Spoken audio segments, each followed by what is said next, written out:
Welcome to White Sox warm-up, and it's a beautiful afternoon at Kauffman Stadium in Kansas City. Last night, a tough one to lose, and our Sox coming back today trying to salvage the second game of an abbreviated three-game series. So all looked beautiful. It was 5-2 heading into the seventh inning, and that's where the problem started. Jennings comes on to pitch to Dyson, and he walks him on a 3-2 count. Then this ball punched through the left side. Merrifield driving in a pair, and it's 5-4. And unfortunately, Eric Hosmer punches one in the left field. It's now a 6-5 game, and the Sox could not catch up. There you see 7-5, and Melky Cabrera hit a grand slam. It wasn't quite enough as Hosmer stole the show.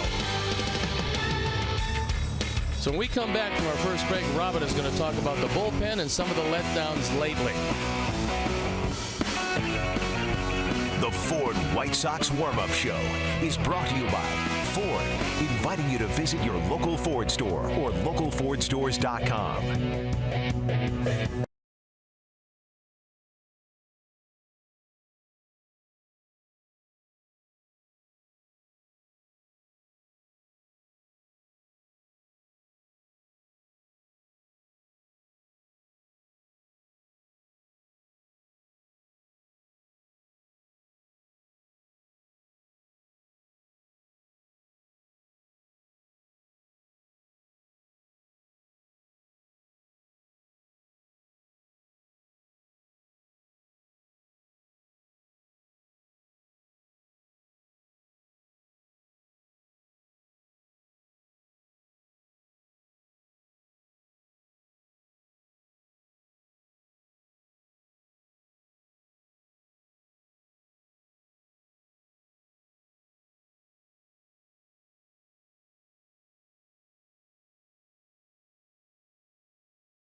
Kansas City, and earlier today Robin was asked the inevitable question. That question is, what exactly is happening with the bullpen that started out so good this year? Well, when it doesn't work, you're bringing a guy in and immediately it might not work. But it is a long year, and you've seen what they can do, and you want to get back to that.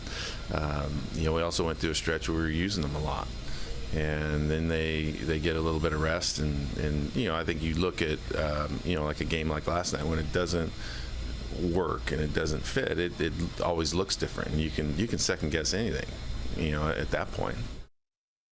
A manager looks great when the bullpen doesn't. A manager looks bad when the bullpen doesn't. That's the way it's always been. That's the way it will be. And stay with us with more from White Sox warm-up after these messages.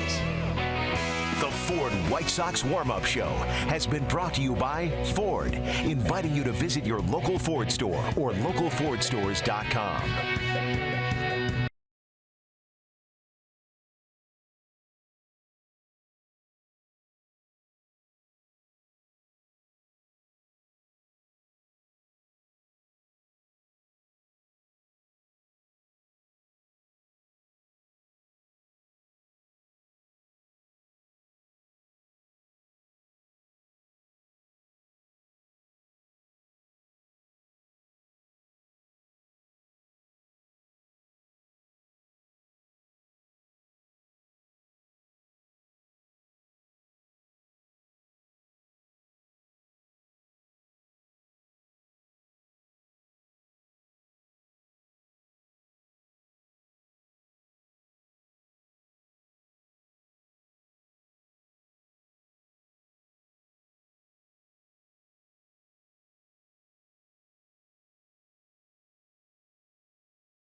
City, and unfortunately the Royals have not been kind to our Sox over the years. There you look at the graphics, and they're ugly.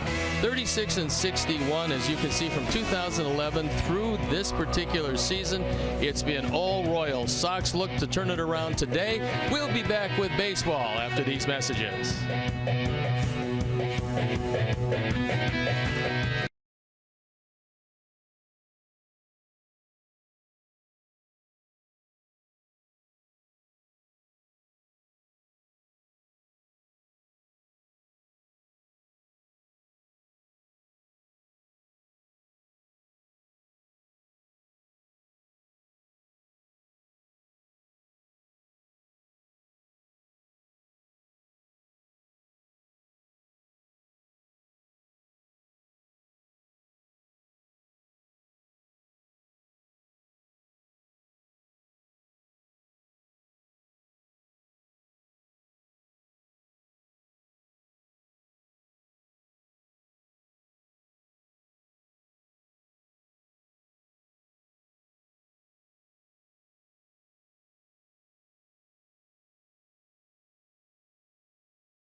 We are coming to you from Kauffman Stadium in Kansas City, Missouri, where this afternoon WGN Sports presents White Sox baseball. It's Todd Frazier, Jose Abreu, Brett Laurie, and our Sox as they get set to butt heads with Ned Yost, defending world champion Kansas City Royals.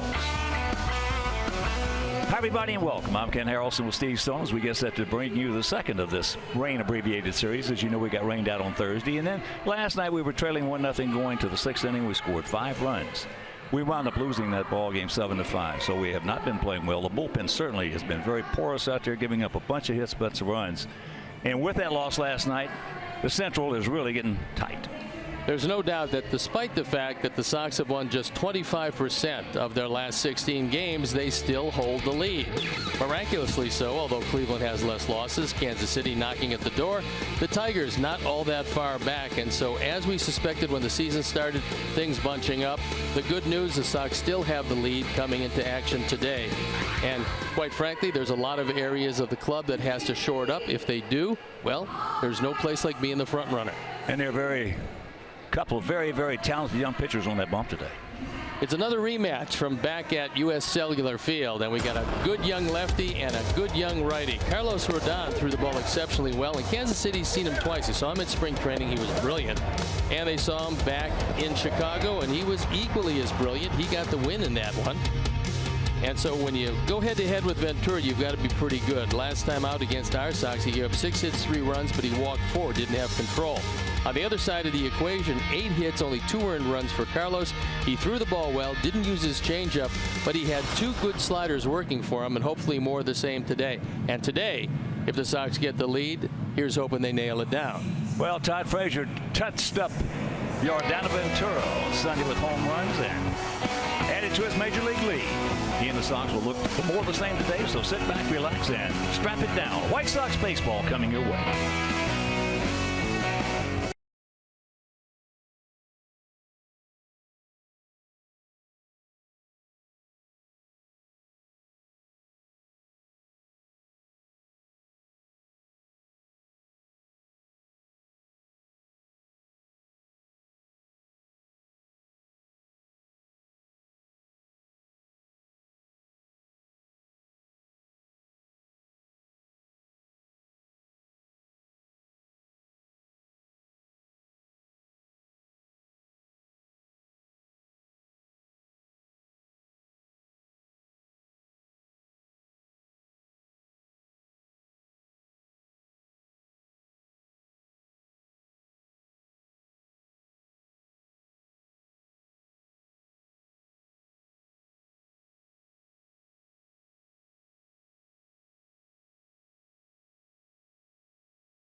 First pitch strike to Adam Eaton from Yordano Ventura.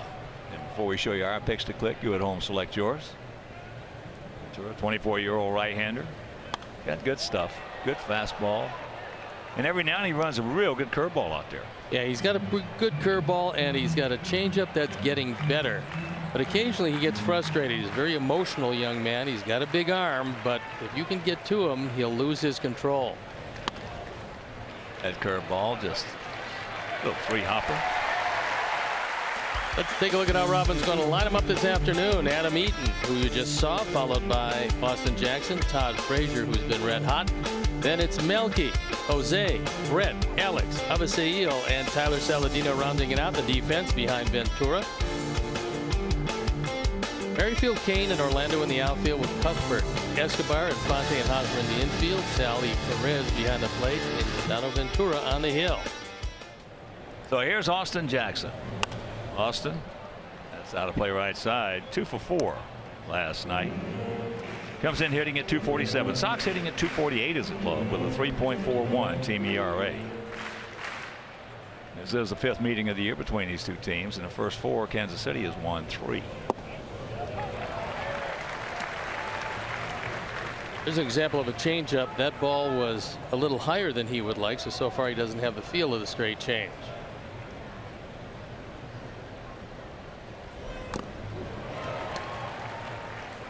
Let's take a look at the numbers for Yordano Ventura. 4-3 this year. This is 10th start. His ERA is well up there. Hits per innings, well, they're close, 43 and 48 and 2/3, and strikeouts, walks, not very good. He's not throwing near to his ability at this point.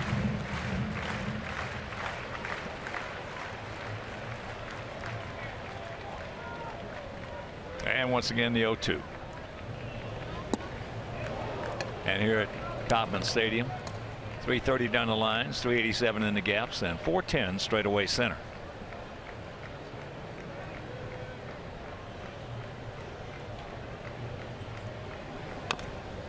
And just got a piece of that one at 97. Kurt with us last night.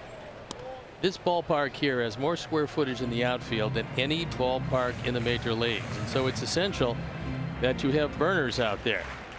And Dyson started last night. Merrifield tonight in left field, but Kane and Orlando can go get him.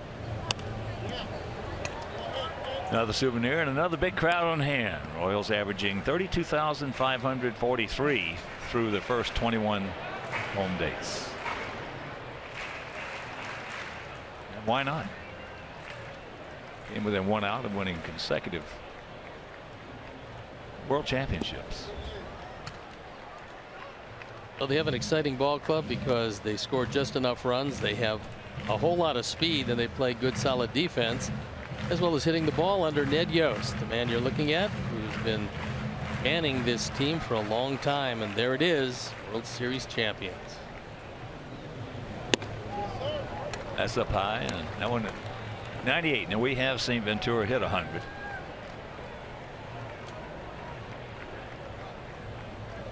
"24 years old, 6 feet tall, 85 pounds, out of Samana in the Dominican." As there's a line drive into right field, but they got a man there. So 2 out right now. Let's check out our picks to click. Tim Angel, Mike Larry, Dave Ross, and the crew. They're going with Tyler Sanadino. And Steve, once again, the front runner. Picking the front runners. He's going with Frazier. And Terry Hanley, Mike Williams, Eric Aldrich, Roger Clare, and I, we're going to go with Adam Eaton.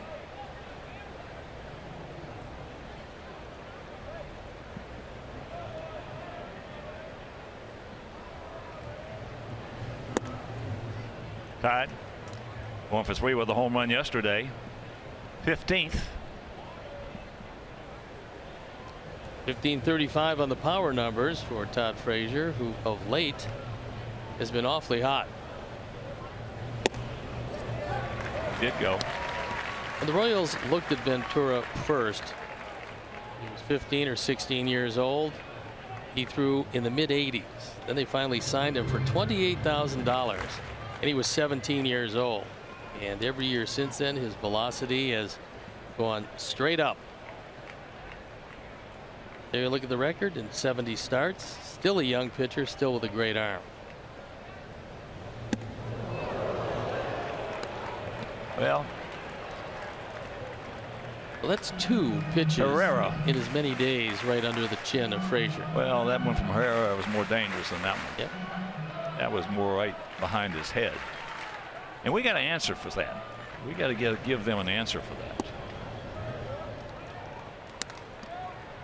You let a team get out there and feel like they can throw at you and nothing is going to happen, they're going to beat you.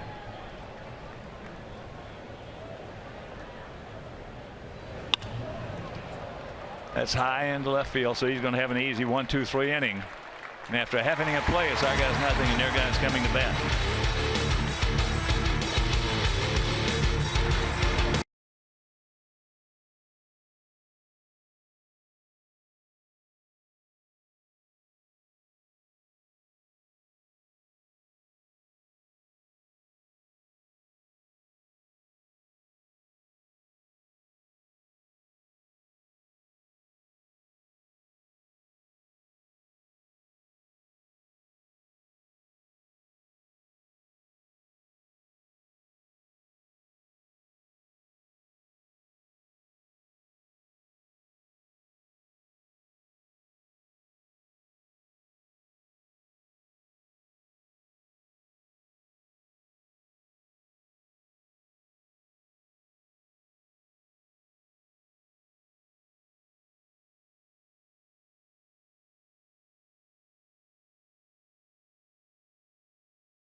by Xfinity. Xfinity X1 will change the way you experience TV. And let's take a look at how Ned Yost is going to line up his Royals for the game this afternoon.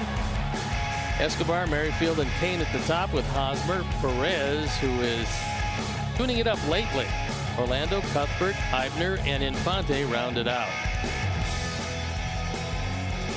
The defense and how they'll line it up behind Carlos Rodon, Melky Cabrera, Austin Jackson, Adam Eaton in a familiar outfield with Frazier, Saladino, Laurie, and Abreu in the infield. Alex Avila behind the plate and Carlos Rodon on the hill.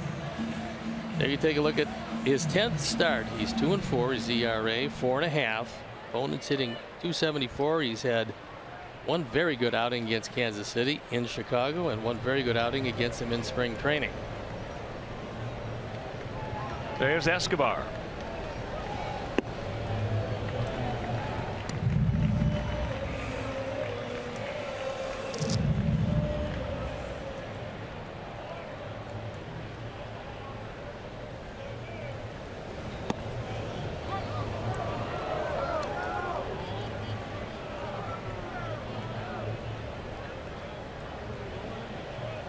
Escobar is going to get a fastball here most likely. Let's see if he's going after it.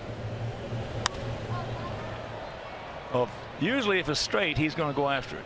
He's a very aggressive hitter and one of their better base stealers. So you do yourself a big favor by keeping him off base. He was on twice last night. A couple of base hits in the 1st and 7th, and he scored both times. Royals come in at .264 as a club.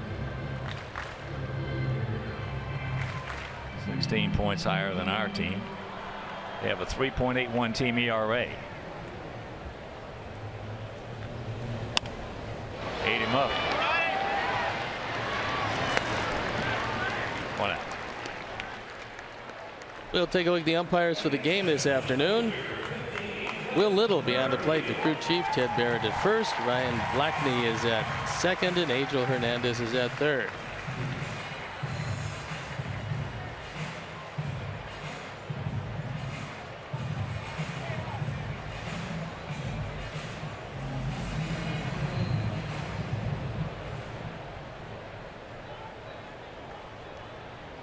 So here is Whit Merrifield. Last night at second base, where he was 2 for 4 with a couple of RBIs. He takes first pitch strike. Those were the first 2 runs batted in for Whit Merrifield, a guy who can play just about anywhere. Well, they did it in typical Kansas City fashion last night in that big inning.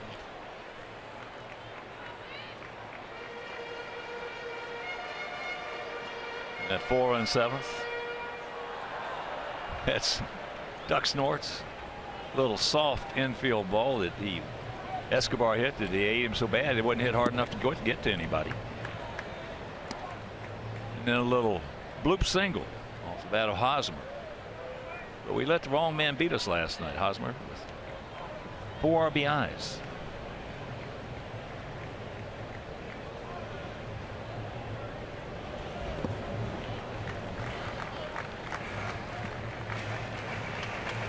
Two balls, 2 strikes.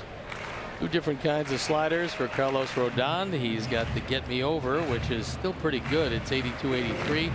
He's got the wipeout anywhere from 87 to 91, depending on how he feels with it.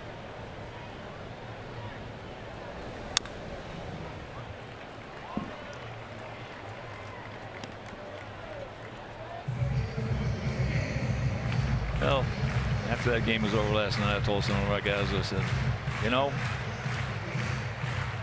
funny thing about the way we've been going, how bad it's been, winning 4 out of the last 16 games. When that first pitch is thrown tomorrow afternoon, which is today, we'll still be in first place. That's high and to right.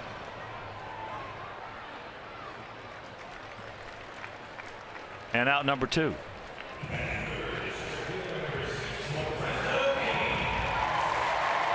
And that'll bring up Lorenzo Cain.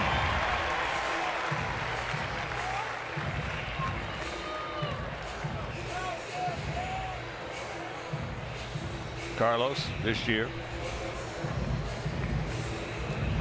Check that in his career. 5-1 with a 1.94 ERA and 8 career starts against the American League Central.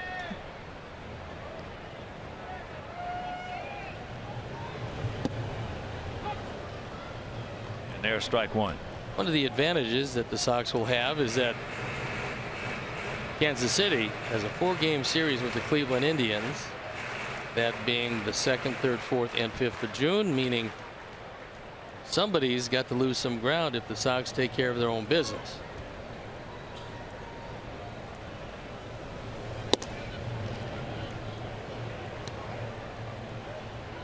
And that one at 97 off the plate. Couple of very talented young pitchers out on that bump this afternoon.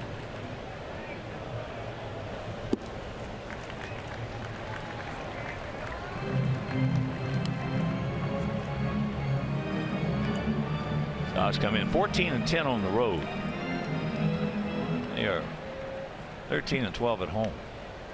Kansas City 14-7 here at home and 11-15 on the road.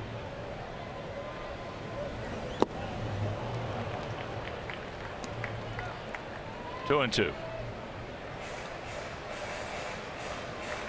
Royals are the 2nd best home team in the American League, behind only the Baltimore Orioles, who are 17-8 at home.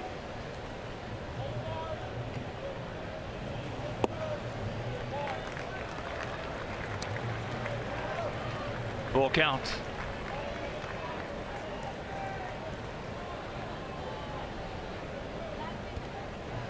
Was one of the villains from last night, Eric Hosmer.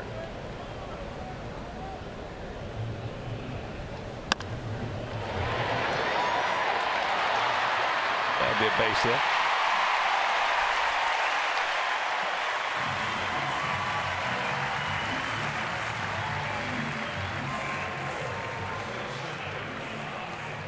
Good range by Saladino, but when you know who's going up the line, and that's Lorenzo Cain, once you get to this, put it in your pocket, because the only thing can happen after that is bad.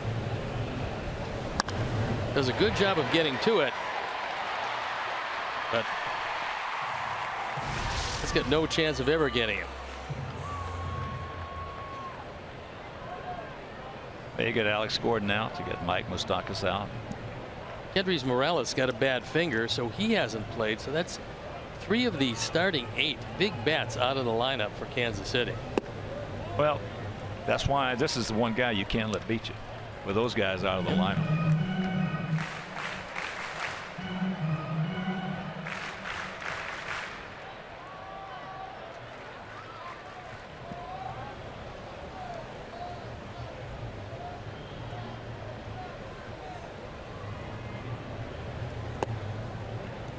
And the count 2-0.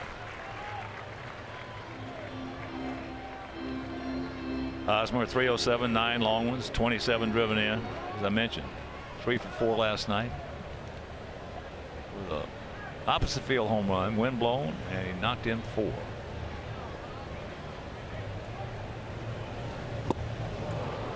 Guessing strike and didn't get it.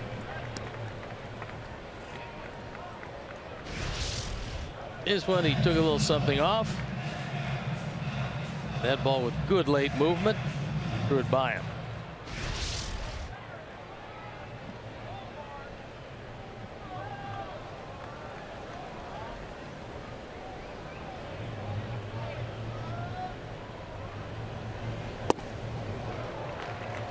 That one in 94.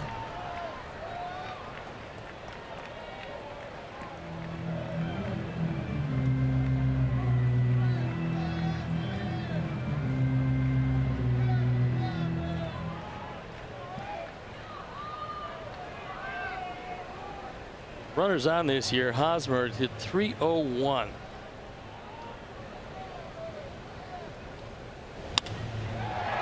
That's going to be in the seats for a souvenir.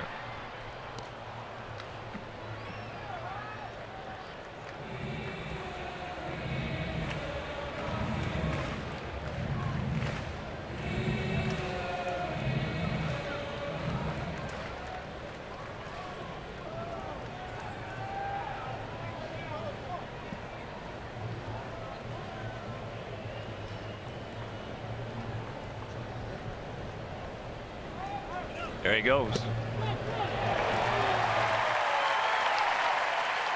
Picks up his 7th stolen base. Oh, he called him out. My score sheet here. And that'll retire the side. So Hosmer gone.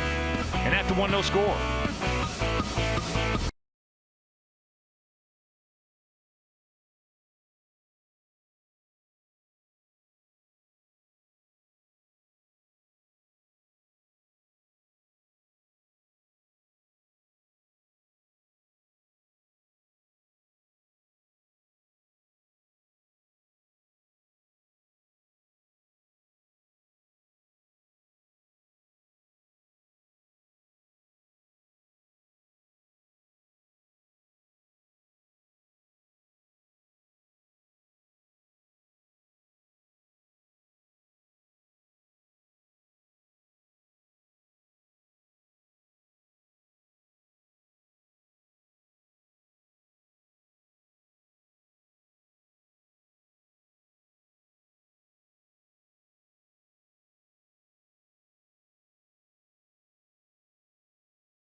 But by logging out to WGNTV.com and click on the WGN Sports Game Zone banner for the latest stats and information.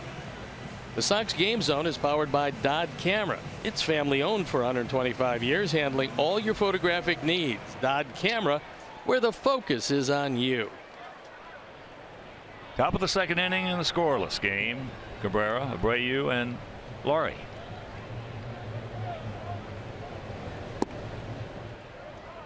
That pitch outside. Cabrera, a big grand slam homer last night. Comes in at 293.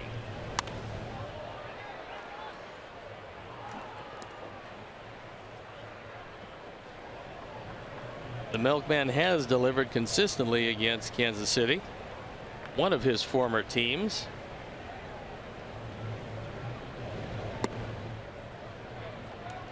And last night, from the right side, not his strongest side, but he gets all of this one to get back over the bullpen. And at the time, it made it a 4-1 game. That ball into short left field. 1 out. Well, he has a 16-game hitting streak against his former mates. And a long way to go in this one. Here's Abreu. At 253, 6 homers, 27 knocked in. He was 0 for 4 last night with a couple of strikeouts.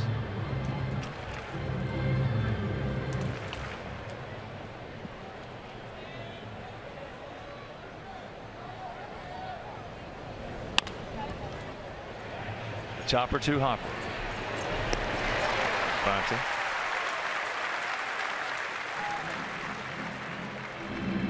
They were playing imperfectly with Infante playing up the middle, and the Royals have pretty much decided that Omar Infante is better served playing in the neighborhood of 110 games a year.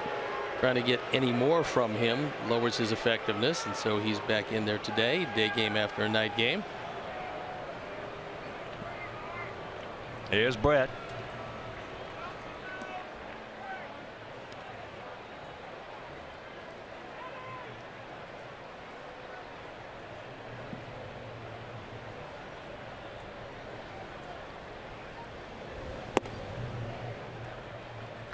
She missed some of the action last night. Baltimore beat Cleveland 6-4. Detroit over Oakland 4-1. Minnesota 7. Seattle 2. As here's the 1-0.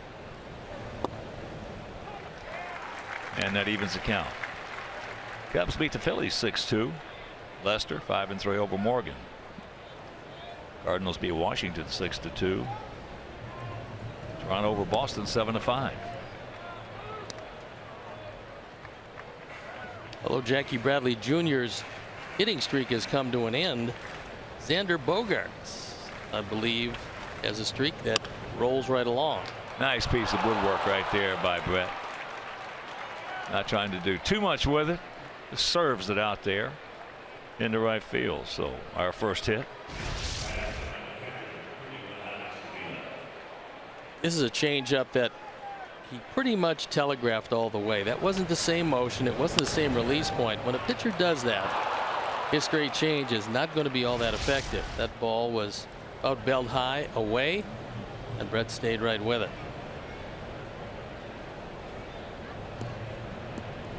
That'll bring up our catcher, Alex Avila. Alex has faced Ventura 9 times, and he's drawn the collar.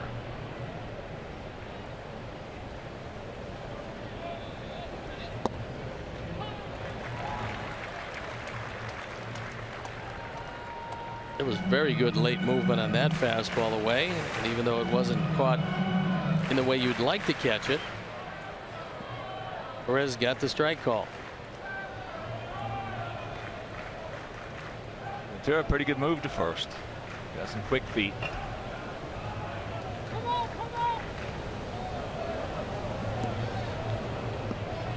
That's what more of our hitters should do right there with this guy. As emotional as he is, you want to try to do something to upset him. If he takes his time, step out. If you let him pitch at his pace, something's wrong.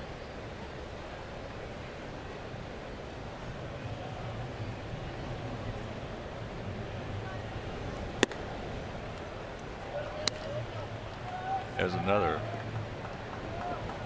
thing that's gone by the boards in the changing of the culture of Major League Baseball. Is that a long time ago we were taught to do things to upset the pitcher. Get them hot out there. That no longer is the case. Of course, you had bench jockeys back in those days that did a great job.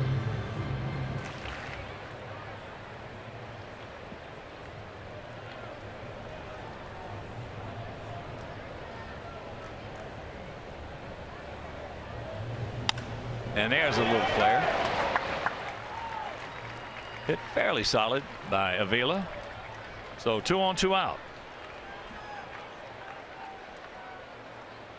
Well, ahead in the count, Ventura wants to get it inside, and this ball tails out over the plate. It had the inner third, and it was up, and Alex was able to take it the opposite way, something that he normally doesn't do, but he keeps the inning alive.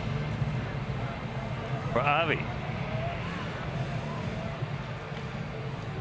Avi was checked at 1 for 4 last night, and he is 0 for 12 lifetime against Ventura. You could look at it 2 different ways. He's due. Look at this. Look at this. Is that pretty or what? Kansas City special in as 1-0 good guys.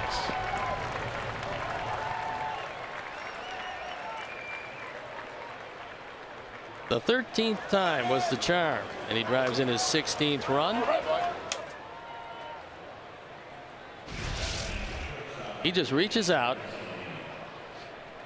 and hits this one inside out. This ball had a good portion of the plate, so Ventura, going into the stretch for the first time, has given up the 2 straight hits after the hit by Lowry. He's also missing his spots, and maybe he ought to step out on him again, as that's hit too hard. Going foul.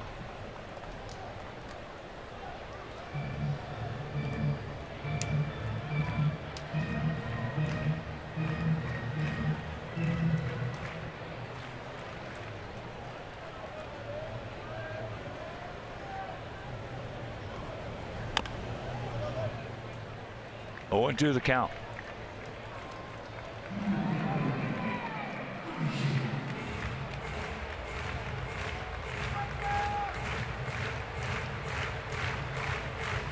Outfield, they're short, swung around to the right.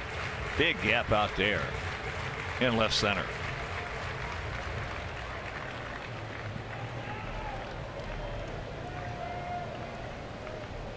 Pretty good lead by Avi.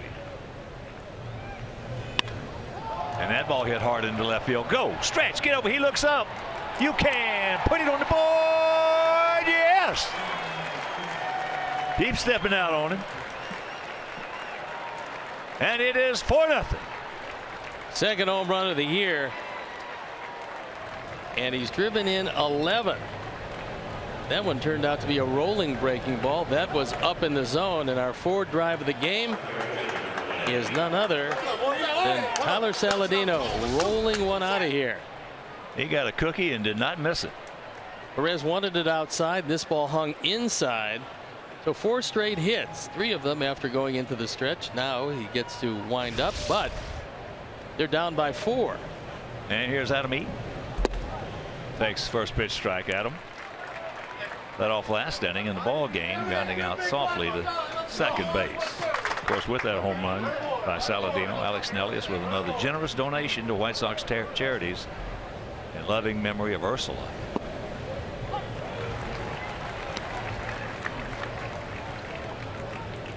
Get a man behind you right there, a very big man just popped into the booth. You might remember him as a tall right-hander with the red beard. Rick Sutcliffe. Big red, huh? Yep. And that'll do it, but not before. Cookie number goes up on that board, and it is 4-0. White Sox.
Landing in a 4-0 Sox lead. Sox with 2 out, nobody on. Single by Laurie, single by Avila, single by Avi, and a 3-run homer by Tyler Saladino. Perez takes ball 1. Salvador on a 12-game hitting streak. Comes in at 282, 7 homers and 25 driven in.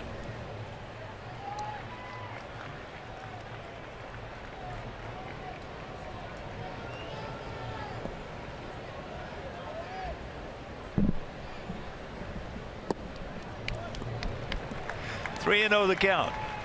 Big Red. During the hit streak. Salvador has hit what a guy. 417. See y'all.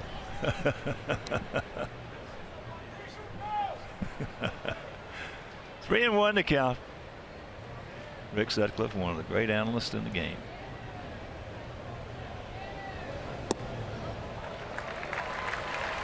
Don't want to do that.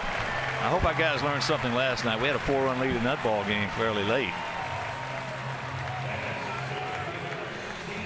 And the last thing you can afford to do is start walking these guys, especially with Orlando coming up, only because he's always tormented Sox pitching. Last night wasn't one of his better nights, but he did manage to score a huge insurance run. He singled to lead off the 8th. Eventually, after a sacrifice and a sacrifice fly, he scored the 7th run, which gave Davis a whole lot easier 9th with a 2-run lead. And there is a Kansas City special. Broken bat just onto the outfield grass. So here come the Royals. The walk. They talk about shutdown innings, and that's normally an inning that you hold down the opposition after your offense has gotten you a lead. This ball is in on the hands of Orlando, but as he's done consistently since putting on that Kansas City uniform, and it took him a while to get here, but he has just absolutely tormented the Sox. In 16 career games, this being the 17th, he's hit .356 against White Sox pitching. There is Cuthbert, takes first pitch strike. I mentioned it last night. Last 3 years, there has not been a team in the American League with more TW than Kansas City. They just don't quit. They just, in their minds, are never out of a game regardless of the score.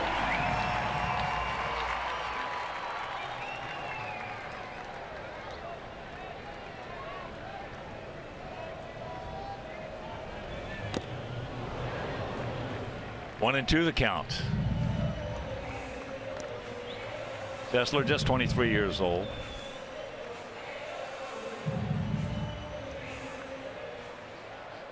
They gave him $1 million out of Nicaragua.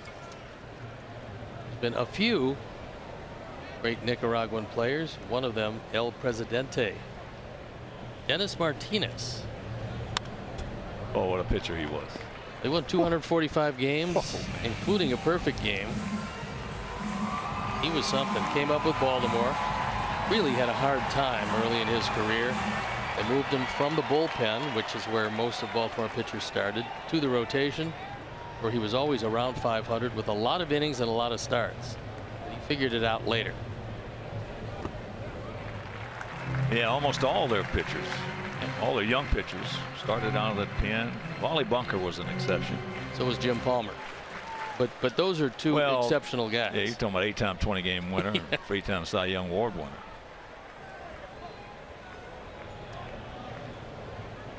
Dennis Martinez was over there for 3 or 4 years, was just about as good as it got.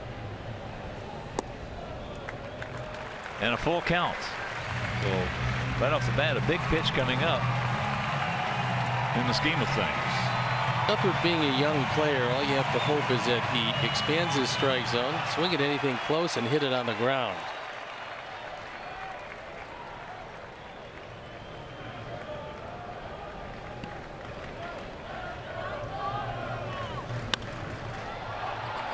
That ball slicing, Adam giving chase. He's there. Had a long way to go. Got there. So the leadoff walk, Perez tags, moves into third, and 1 out. Good play by Adam Eaton. Cuthbert gave that one a long ride, showing you that he's got some pop. It's very short down the lines, both left and right. But then the fence curves out drastically, so now they're talking at the mound about exactly what they want to do if Orlando, who does have great speed, decides to take off. And what Winder is going from a little bit left center out to right. Last night it was going from right to left.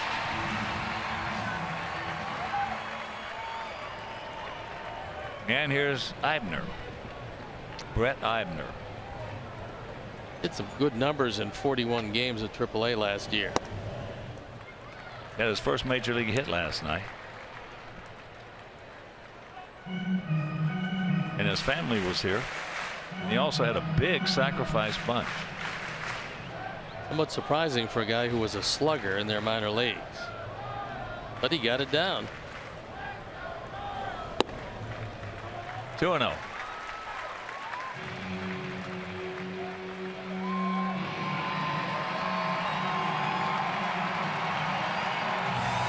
Eibner's double last night started off all the fireworks in the 7th inning because he came up 1 out and nobody on against Miguel Gonzalez, who was absolutely brilliant last night. Hit foul. Right size, wrong shape. And take another look at this first hit.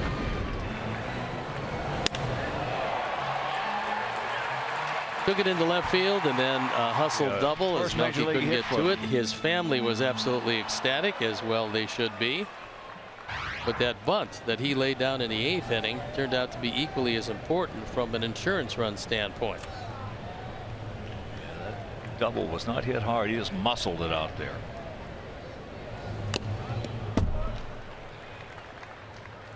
So 2-2.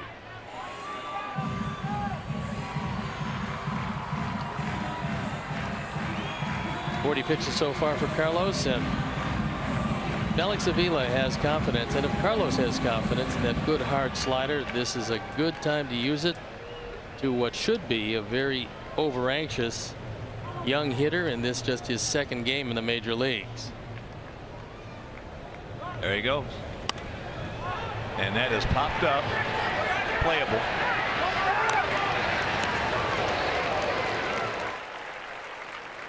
And Orlando gets back in, so 2 down. He threw him the good slider. It was in on his hands. All he could do was pop it up. And Orlando had second base stolen easily. Fortunately, there was some contact. You see that slider? He wanted it away. It goes inside, and Orlando able to beat the play back at first and keep the inning alive. That'll bring up Infante. Omar has faced Rodon 1 time and he has 1 hit. Infante comes in at 248, no homers and 10 knocked in.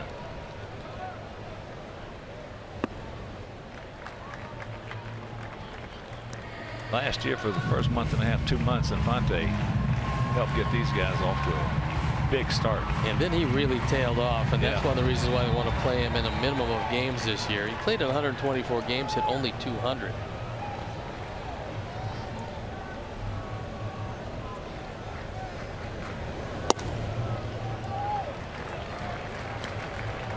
Ellis is falling behind Royals hitters this inning, which is not a good recipe because you just as soon stay out of the bullpen as long as you possibly can. Jennings, Albers, Duke, and Jones pitched last night, and it's a quick turnaround here today.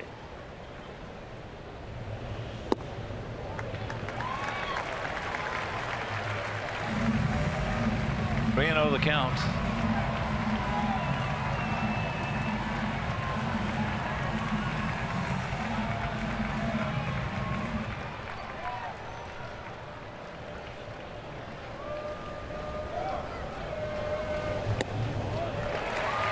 And that'll load him up, second walk of the inning. Here comes Don Cooper. He wants to settle him down, and normally when a pitcher starts throwing the ball up, especially up and away, as he did 3 of the 4 pitches to Infante, it means one of 2 things and you get the same result. One is you're not keeping the weight over the back foot long enough, and that forces you to open up too quickly. And when you do that, the arm can't catch up and you throw it high and away if you're a left-hand pitcher to a right-hand hitter. Now Don Cooper, one of the best in the business, obviously picking that up and reminding Carlos Rodon to stay closed. You stay closed, you keep your weight over the back foot long enough, you're going to throw strikes. Now he's got a very aggressive hitter up in Escobar who doesn't walk very much, and although he didn't go after the first pitch in the first inning, He might just do that here.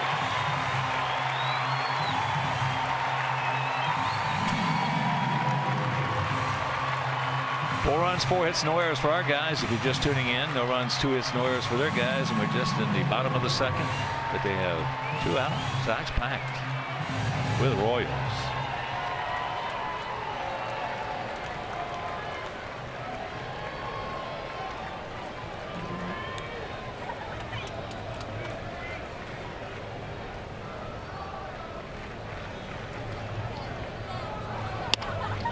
Softly hit.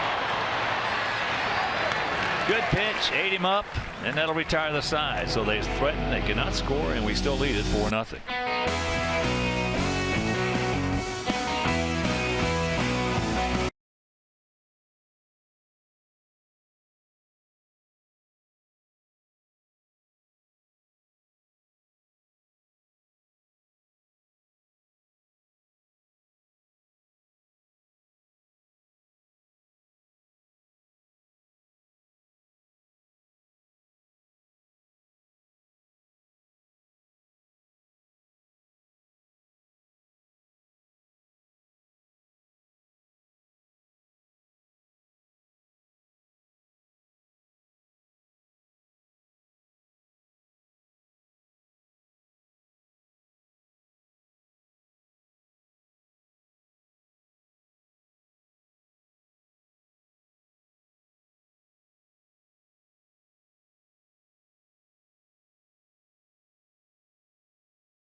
Welcome our very first guys night at U.S. Cellular Field on Thursday, June 9th. White Sox are offering specially priced tickets as well as an exclusive White Sox bottle opener hat. Oh, that's unique. So purchase this specially priced ticket package by visiting whitesox.com/guys. First pitch strike to Austin Jackson, who went out to right field. Sox with 4 runs last inning. We're in the top of the third, second of this rain abbreviated series, and second day of this 11-day and what was going to be a 10-game road trip is now a 9-game road trip. One more with these guys tomorrow. Then we go to Citi Field against the Mets for 3, and then Monday we'll have an off day and then finish it off 3 in Detroit. Mets are doing pretty well. In fact, with their winning 2 in a row, they now have grabbed a virtual tie with Washington. The Mets 28-19, Washington 29-20. The Mets at home awfully good, 14-8 with superior pitching. I should say Thursday will be the off day. Yeah, they can run some guys out there. There you look at what it looks like in the NL East. Philadelphia surprise team, but getting handled in Chicago by the Cubs. The Marlins only 3.5 back, and the Braves are the Braves. Look at this. That's a nice little inside out. So the leadoff man aboard, and that'll bring up time. And we had one last night that was pretty close from Kelvin Herrera. Kelvin Herrera has got excellent control, and that ball is way up and in. And the first inning here, another one way up and in.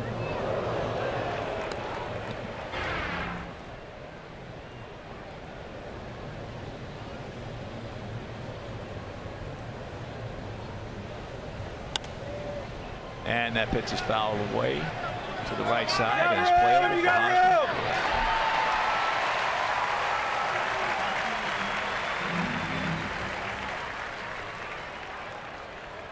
Well, you just can't let them be throwing up head high at your best hitter. You can't do it. Now you got a 4-0 lead. That changes the circumstances a little bit as far as biding your time. You got some time. You got most of this game. You got tomorrow. You got to answer that.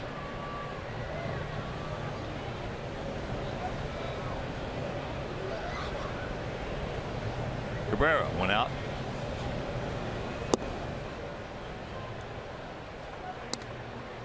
His counterpart, Whit Merrifield in left field. Melky's been the most consistent of any of the hitters. He hasn't always been the best. But from the start of the season till now, one of the things the Sox desperately needed was Melky to get off to a good start after the start he got off to last year. And he's done exactly that. He's been consistent from both sides of the plate. He's much more productive from the left side, but his grand slam last night came from the right side. And that ball hit into left field. Dropped. Now the throw to second base, and they're going to get him. That'll be a 7-4 put out.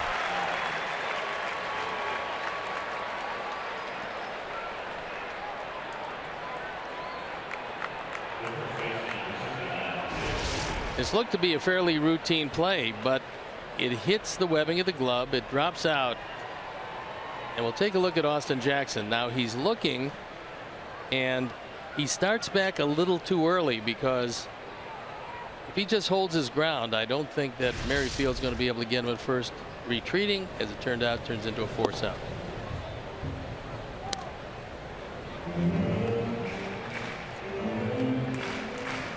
Brayu grounded out softly to second base.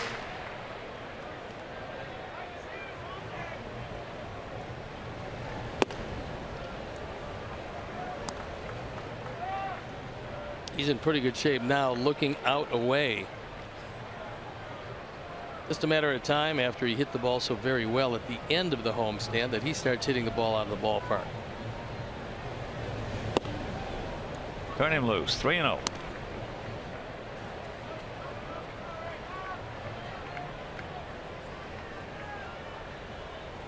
Ed Laurie in the on deck circle. He had the first hit of the ball game, and it led to a 4-run inning last inning. Turns and loose, and he pops him up, and that is playable. So we get the leadoff man of 4. Can't do anything with it. We'll go to the bottom of the third. It is still 4-0 good guys.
To join the nation, visit jeffvook.com, because Nationwide is on your side.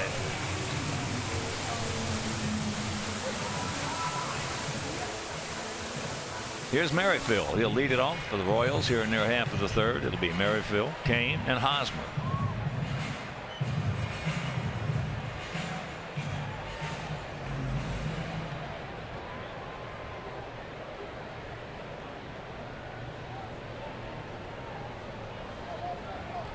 Merrifield 0 for 1, one out to right field.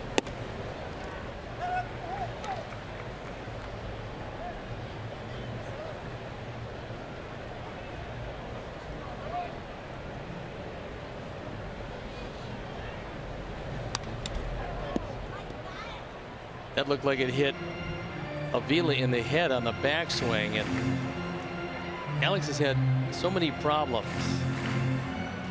getting hit in the mask, and the last thing you really need is this. Take a look at the backswing. Gets him right on the back of the head. Startling for a catcher. And Will Little does a nice job. He goes out to the mound, giving him a chance to regroup somewhat. Alex seemingly gets hit more than anybody that I've ever seen. I've never seen anybody get hit more. No, when he was in Detroit, he was just shaken up quite a bit.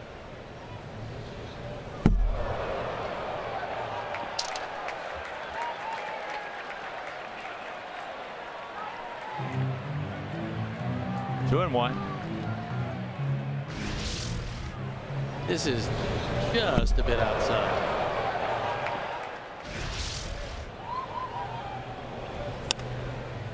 And that's over by their dugout and not playable.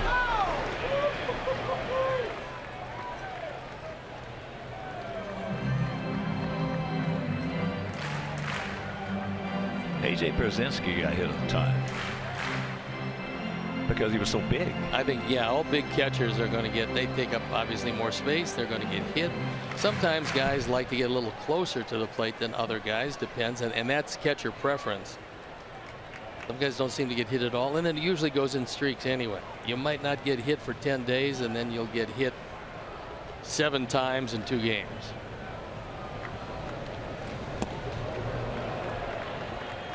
Full count. Well, if you don't know hitters very well, and our guys don't know Merrifield very well, it's not that way, I guess, anymore. But it used to be when you had a big backswing like that, you'd tell the catcher, hey, watch out, be careful, I got a big backswing. That's trouble.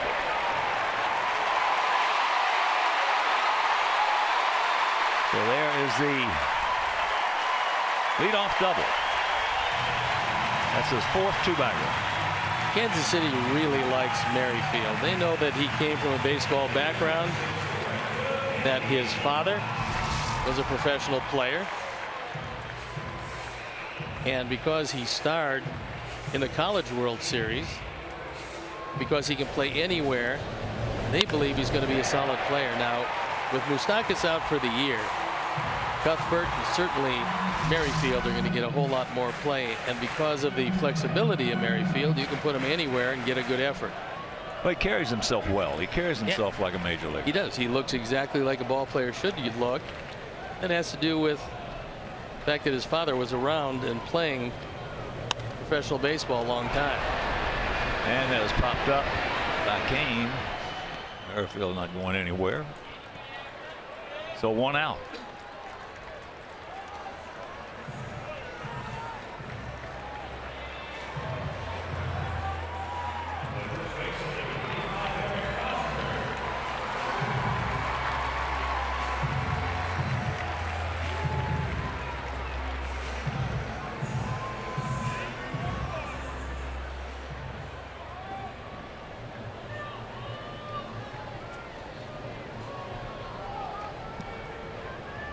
So here's Hosmer. Struck out, called out. There he goes.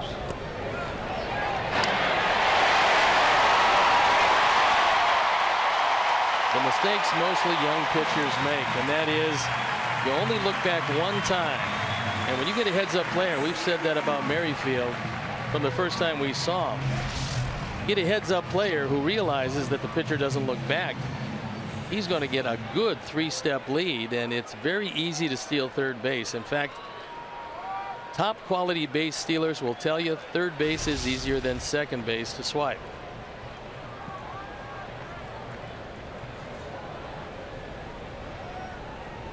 So the 1-0. Let's take another look at that double by Merrifield. Watch, and this is something that most of the time is, for the most part, taught. Watch how he keeps his hands in front of his chest, right there. They do not get past that shoulder. Finishes high, and that is a sign of a guy who made a good approach to that pitch off a left-hander to take him into right field. Buckles him right there, and the count 1-2.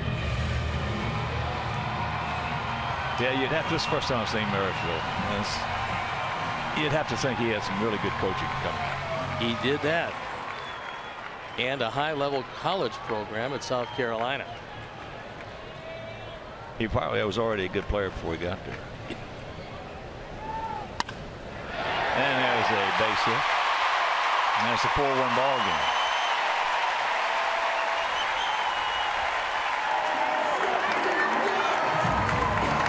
Hey, Chicagoland viewers, it's time for the Subway third inning triple play promotion. Text Subway 3 to 97999 right now, and the 300th texter will win a $30 gift card to Subway restaurants in the Chicagoland area. Subway, fresh is what we do. So that's the 28th RBI for Hosmer, and his 5th in this series. And a game in the third.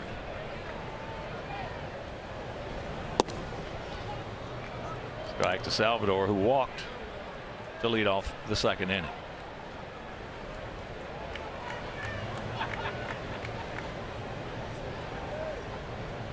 Outfield straight up, spread out, spaced about equidistant. There he goes.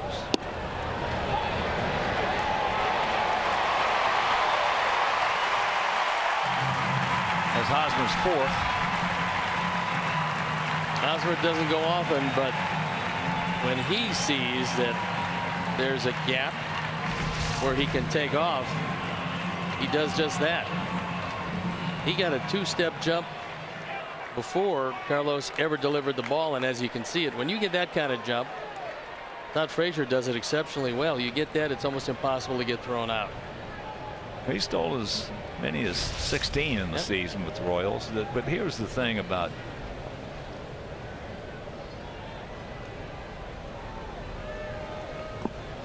your big guns, so to speak, stealing bases. In years past, they didn't want you to run. They didn't want you to steal bases. They didn't want you sliding in the second, breaking a finger, breaking an ankle, breaking a leg. And it might be the same thing with Ned Yost right here. Look, if you know you can make it, you don't have to go ahead first or whatever it may be. Go ahead and take it. You look at the early years of Mike Trout, he ran a whole lot. Oh, sure. But he wasn't the big slugger that he is right now, and he's run less and less. Yeah, you just don't want No. your Harpers and your Trouts and guys like that. You don't want them getting hurt stealing a base. Now, if it's in the playoffs, the World Series, something like that in a close ball game, that's a different tune. But you can imagine losing Gordon, losing Moustakas, and all of a sudden Hosmer tries to steal second or third, goes in head first and breaks a finger. No, not a real good plan. No.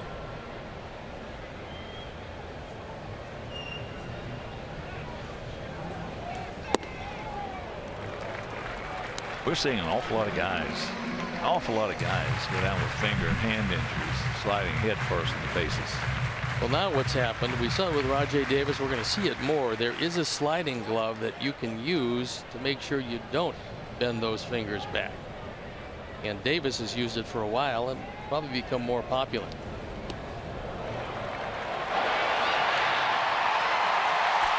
Now they got a man on third. Carlos Rodon does not have particularly good command of just about anything today. He's walked a couple of guys. That one hit way in front of home plate. I'm not sure exactly how Alex even got a piece of his chest protector on it. You can see by that it's almost not in your picture how far in front of home plate that hit. And of course Hosmer goes in easily. He gone. Big strikeout. 2 down.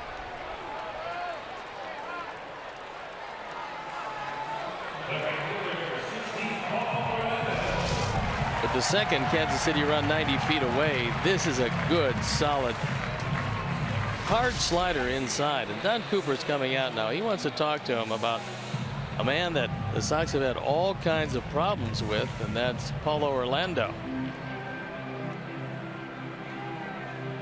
Well, Steve, he is 31 for 78. He's hitting .397. And very good against our Sox career-wise, almost .350. So Don's out there. He wants to settle him down. He wants to get him back to thinking about command. Yeah, he just wants to reset his mind. Just look. Hit Alex's glove. He's gonna go over the game plan. Alex knows how they went over each and every one of the hitters. He's going to show you where to throw it. If you have to take a mile an hour off or so, look, he's throwing 97. You have to throw 96 and you can hit the glove, then do that. He had a little soft single.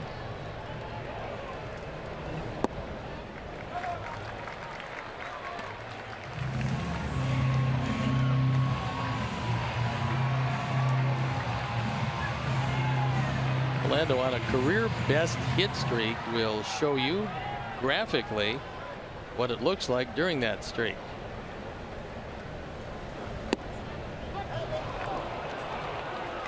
That's the way it's been. 20 for 39, 6 extra base hits and 9 runs batted in.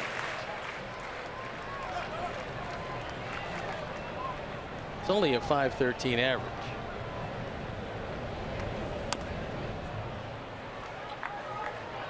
Gets ahead of him at 1-2.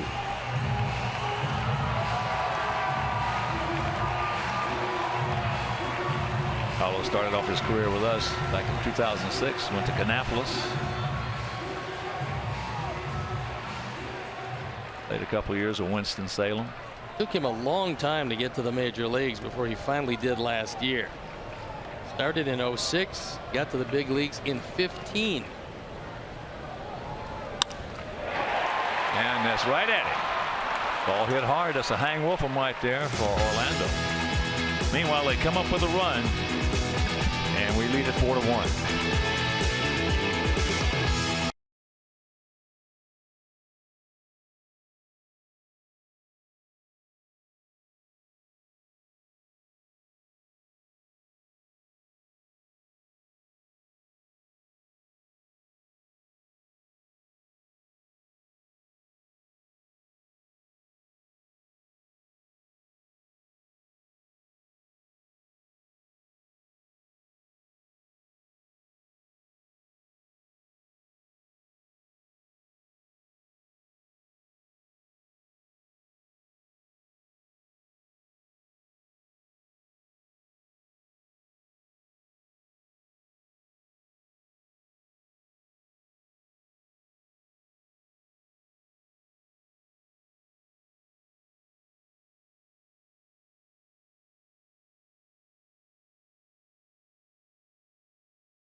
Lead. Brett Laurie going after first pitch. High pop up. Hosmer, Perez. Now it's Perez. He stayed right with it. Hosmer said, I didn't see it. Sox fans, join us on Sunday, June 26th at 1:10 as the White Sox take on the Toronto Blue Jays. Also, the first 5,000 girls ages 12 and under receive a doll-sized White Sox t-shirt presented by American Girl. For tickets, call 866-SOX-GAME or visit whitesox.com. So Brett Laurie now 1 for 2. He started off that 4-run second with a 2-out single.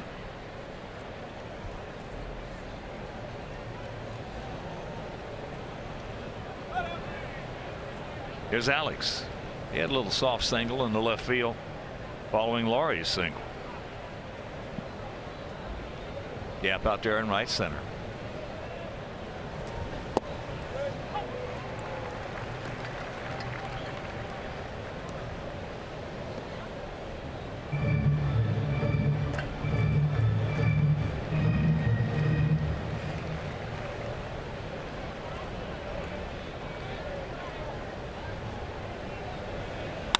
That ball hit hard, and nobody's going to get that one.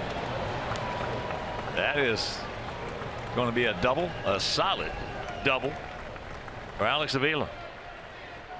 Left-hand hitter, if he could order up a pitch, he would want it knee high, inner third of the plate. Take a look at where it shows up. Knee high, inner third. Xfinity Pitch Tracks will show you why.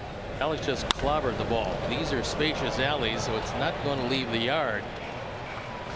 But he's at second base. And we have seen against these Royals, you can never have too many runs, so add-ons are welcome. Here's Avi. He singled, knocked in a run, and scored back in the second inning. Avi now with 16 RBIs.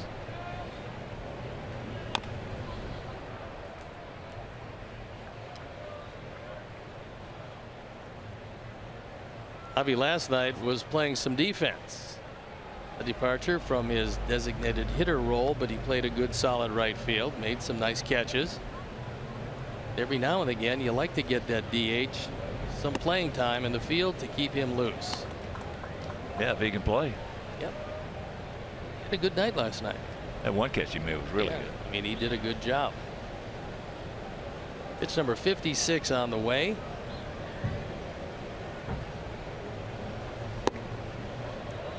Good check right there. Good layoff. And to count 2-1.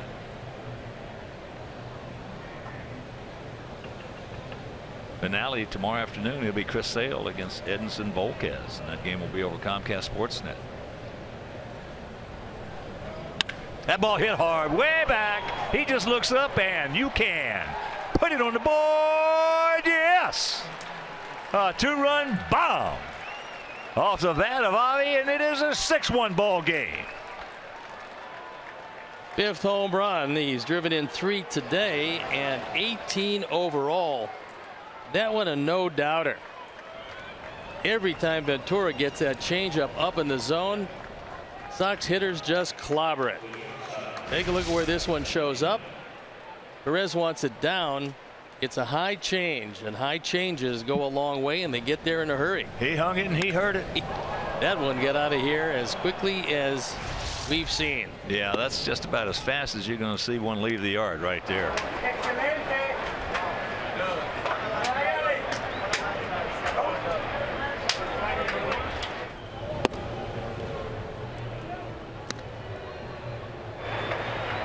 And here's Tyler.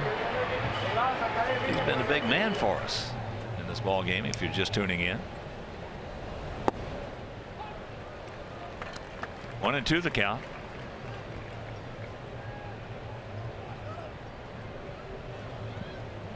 Two and 11 is Tyler looking for more playing time, and couldn't have made his case any better than that first at bat. It's a roller, and he rolls it right on out of here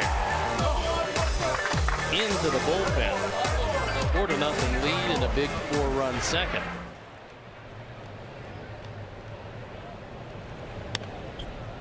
Good rip at that one. That one at 95.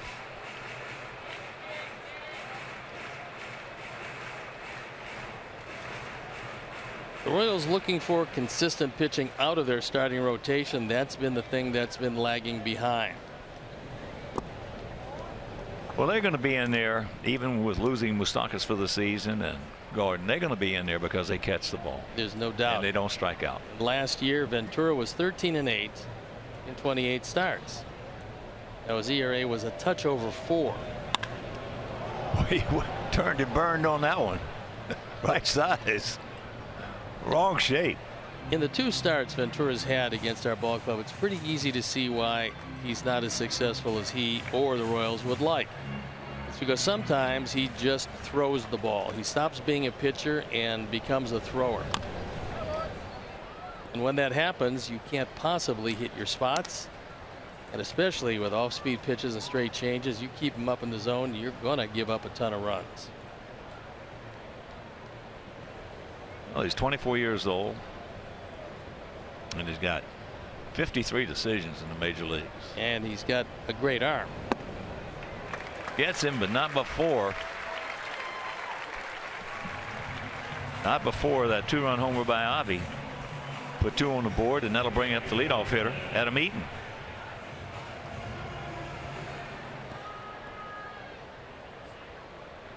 I was just thinking, you know, you'd have to think one of the reasons that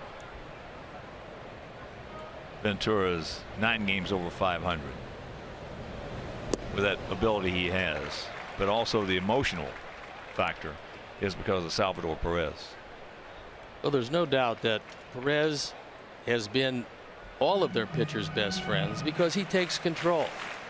He understands how to implement a game plan, and he brought that with him into professional baseball. It's not easy for young catchers to understand that if you're going to command a pitching staff, you have to be a leader. And he was a leader from the time he put on the catcher's gear. Curveball strike. Nice to see Alex Avila hit a couple of line drives. He's been scuffling, and not only has he singled and doubled, but he's scored 2 runs. That gets him. Sox put 2 more on the board. A bomb of a home run by Garcia, and we lead it by 5.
Fans will receive a White Sox beach towel presented by Shark Week. That's starting June 26th on Discovery. Purchase your tickets today by visiting whitesox.com or calling 866-SOX-GAME. Lower third of the Kansas City order. Cuthbert, Eibner, and Infante here in the bottom of the 4th. Sox with 6 runs on 7 hits, no errors. They have 1 run, 4 hits, no errors. But we have a 3-run homer from Saladino and a 2-run homer from Garcia. Carlos would love to have a 1-2-3 inning. He has yet to have that. Had a base hit in the first. Was in some big trouble in the second inning. 2 walks and a hit, and yet no runs.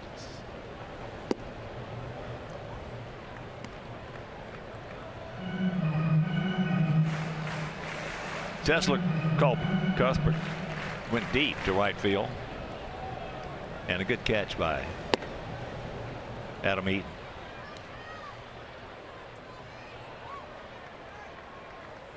That fastball just barely had a piece of the corner.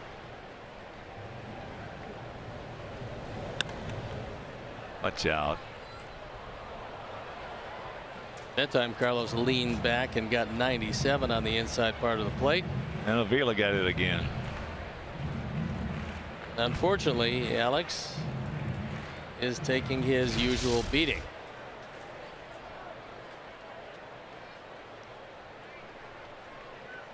This is another backswing that got him.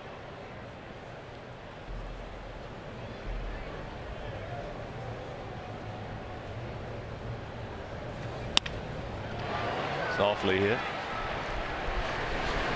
Alex might be benefited by backing up a little bit.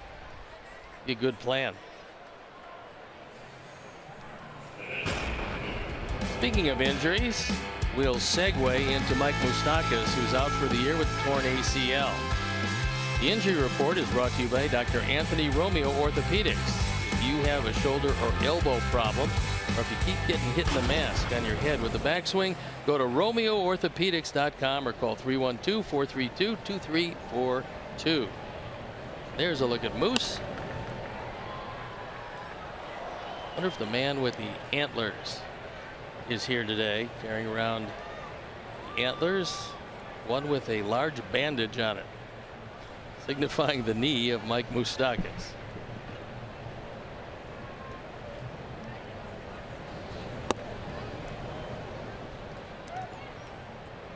Abner fouled out to Abreu.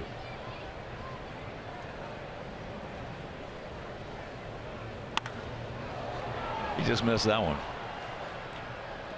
Big strong guy, high towering pop up into left field.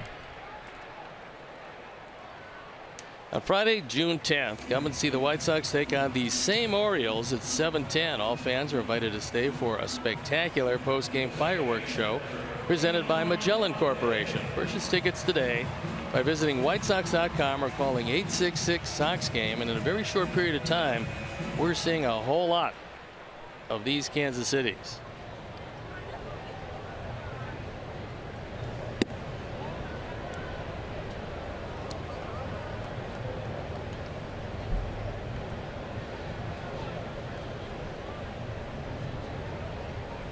One-0 pitch.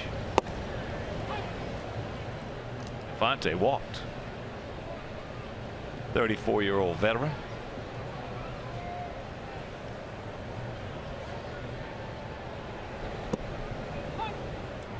And there's the strike. So the count with 2 out is 1-2.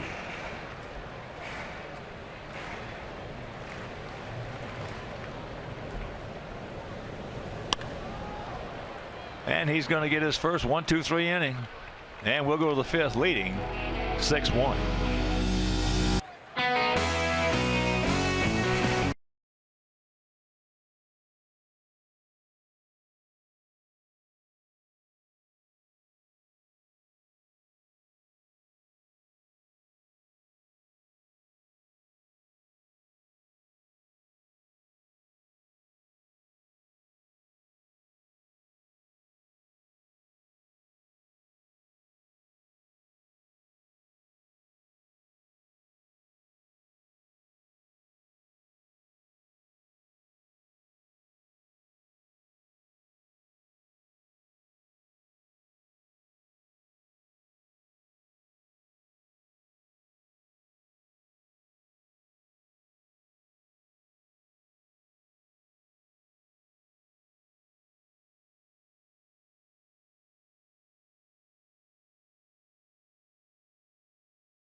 Bank, the Curious Bank.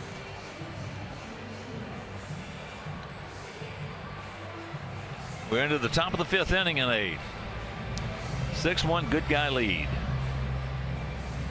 Austin Jackson going out to right, singled. He's 1 for 2. 3 for 6 in the series. And he takes first pitch strike. Austin's batting average, an even 250. He's come from a long way back.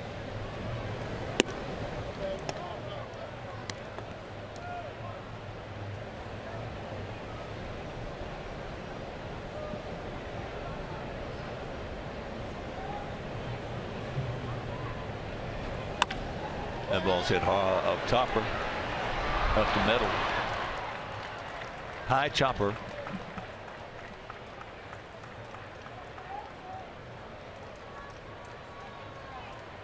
Back on the 23rd of May, Austin was hitting .222. And lately, he's been taking it out on American League pitchers.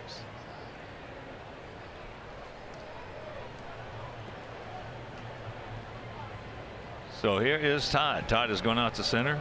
Then he fouled out to Hosmer.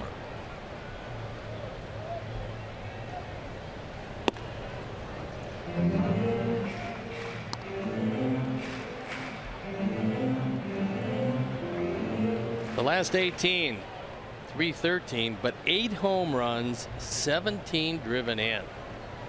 Slugging percentage a robust .719.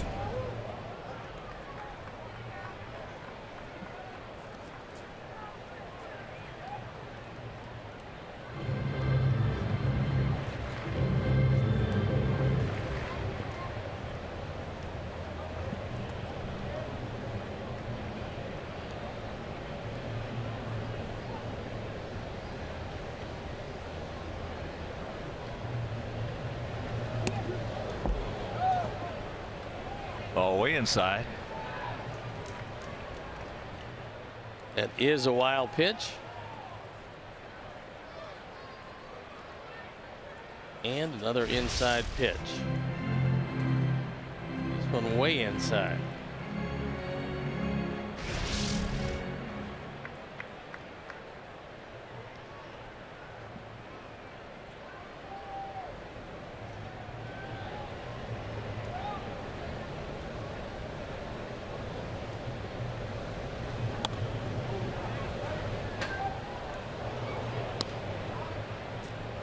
Two and two the count. The runner at second and nobody out. Sox hitters have plated at least one 59% of the time, which is right at league average. Kansas City pitchers well below league average. That almost got a run home as Ventura unhappy with himself as he hangs another curveball. Well, you got away with it. You got a cookie right there and missed it.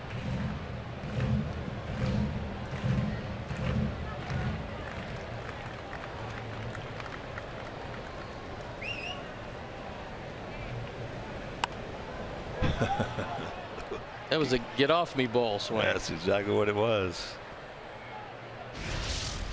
This ball actually had a part of the corner as he hangs it inside, and that's the short swing. That's really short arm.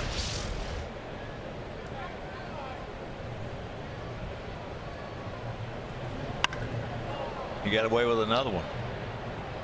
Stretch. Nope.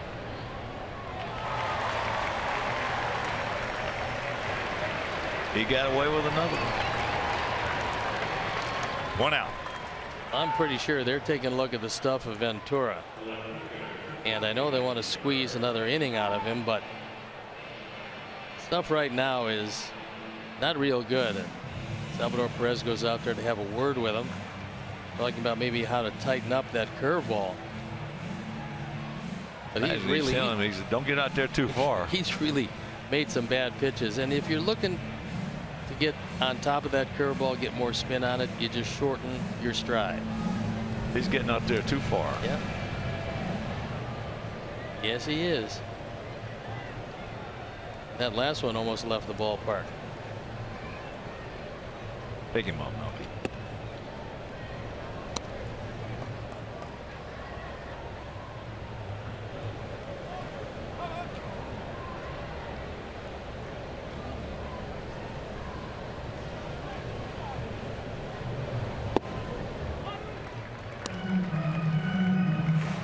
Melky's been swinging it well over the last 24. 309. 17 driven in. That's the big number. 12 scored. Another big number.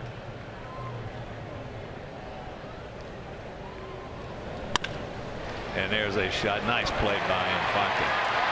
Throws it away. So here comes Austin. He's going to score. Melky in the second. And it's a 7-1 lead. And as Gordon Gekko would say, greed is good. Well, Ventura was most unhappy with it because when he moved into foul territory to take a look, he juggled the ball. And in looking home, he didn't take a look at all at Melky, who was trotting into second base. So leadoff single turns into a run on the E4. Yes, sir. In baseball, greed is good. Keep getting those runs. First pitch strike to Abreu. 0 for 2 with a grounder to second and a foul out to Hosmer.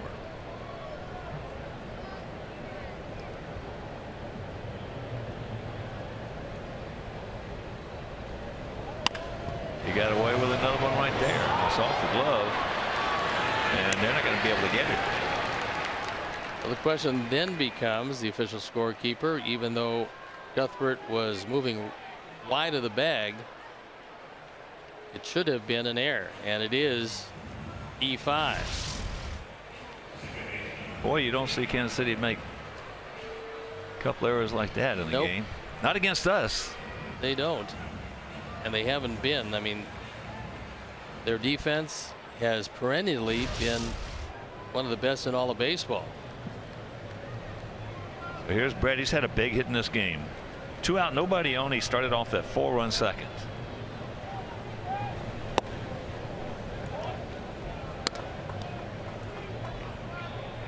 White Sox came in leading the league in defense, fewest errors with 21. Kansas City was third with 22. Now they've got 24, moving them behind both Boston and Baltimore. Well, in April we caught everything. Here we go. A tremendous start. When you catch the ball, good things are going to happen.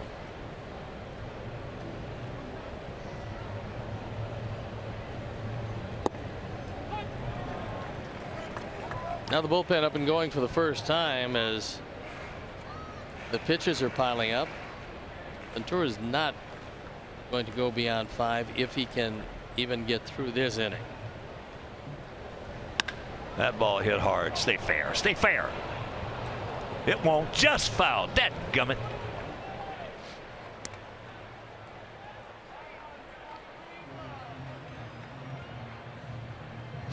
This ball was fair for a long time, and at the last instant it hooked off the wall in foul territory.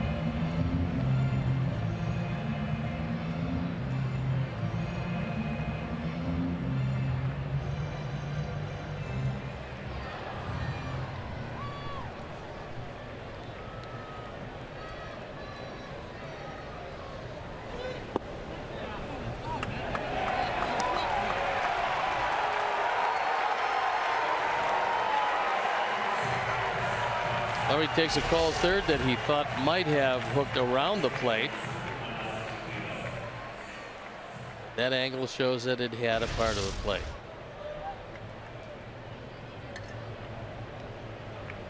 Here's Alex. He's 2 for 2 with 2 runs scored and 2 backswings to the helmet.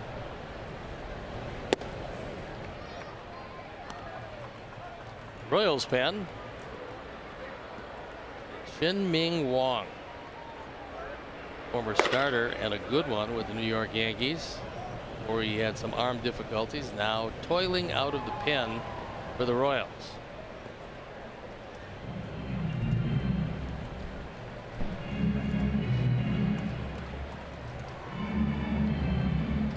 Nice gap out there in left center if Alex can find it.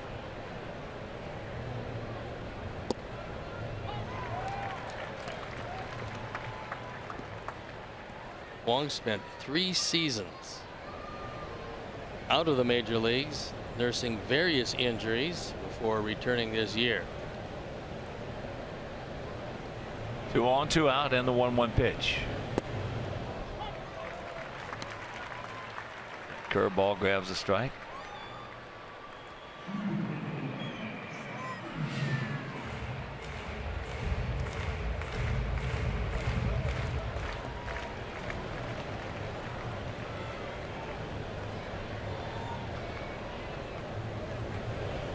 Yes, he did. And that'll retire the side. So we have a threat. Can't do anything with it just by inches on that shot by Lawrie.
Two errors for them.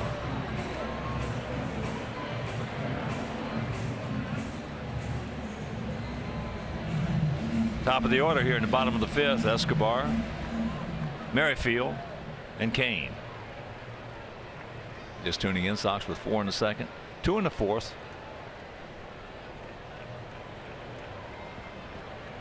And 1 in the 5th.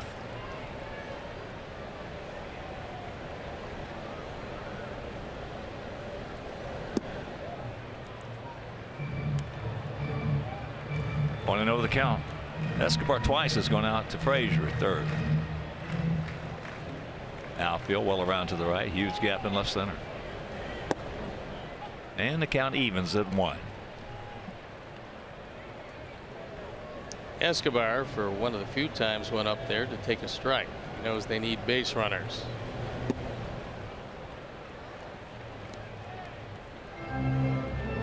Also a note, they have settled on a makeup date on that rainout we had on Thursday. September 19th. That's an off day on your calendar.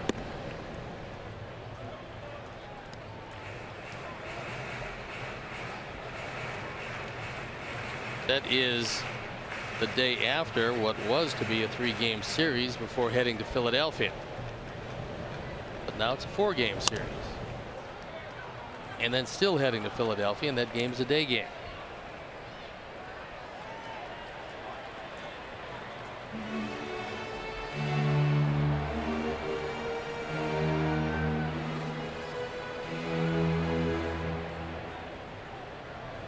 2-2.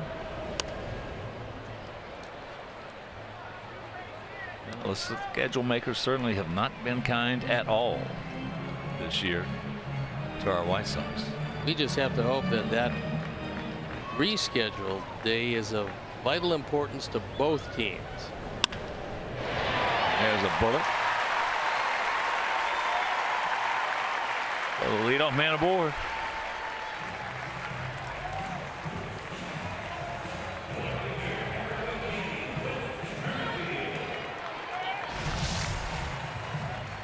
Escobar works the count, gets one to his liking, and for the third time in 3 at-bats, hits it to the left side, only this one through the left side. Merrifield, another of the Royals draft choices, but he was drafted way down, the 9th round in 2010. He's 1 for 2. Double down into the right field corner.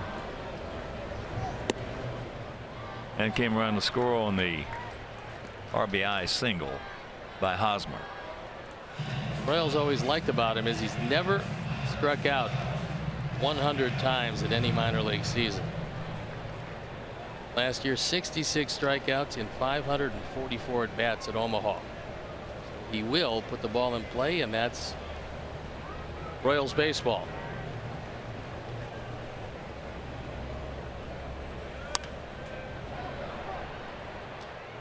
For the most part, Royals have always had a theme of some sort after they got settled in Kansas City. I believe 1969 at Municipal Stadium at 22nd and Brooklyn here in Kansas City was their first year. And they moved in over here. And there for a long time it was speed. Well, spacious dimensions, and it was an artificial surface field. It was, they would run you right out of the ballpark. As a matter of fact, the 2 toughest places to win in Major League Baseball in the National League, it was Houston in the old Astrodome, and in the American League it was right here in Kansas City. Because of the artificial surface and because of the speed and Whitey Herzog making that St. Louis team, they had a whole lot of speed in their ballpark. 1 out. Back under Whitey Herzog, it was 8 fleas and a beast, with Jack Clark playing the beast, and that was when their second baseman Tommy Herr drove in over 100 runs with less than 10 home runs because of that team speed.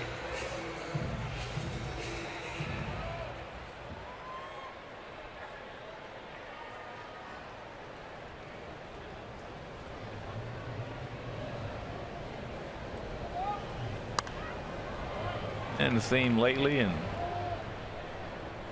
Kansas City since Dayton Moore got here has been defense. They catch the ball.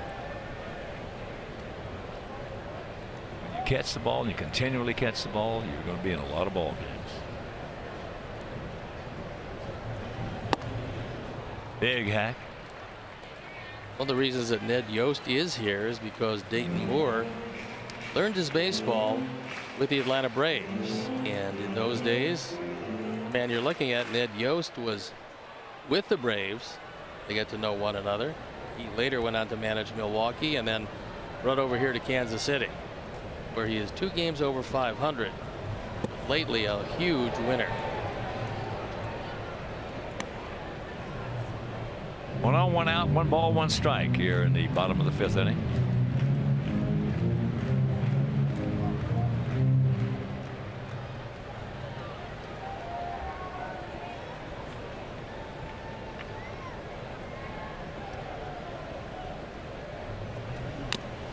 Just did get a piece of it.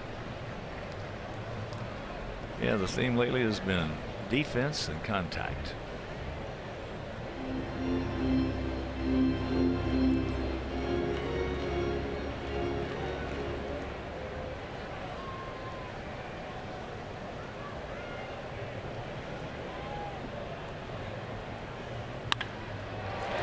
There's another bullet. So they're going to hold now. Escobar third on the double by Kane, and here come the Royals.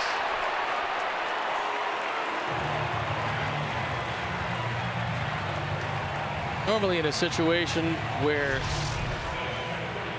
it's a close game and that's an important run, they're going to try to score with Escobar here, but 6 runs down, there's no reason to be adventuresome in the 5th inning. So as this ball is rifled in the corner, Escobar stays at third.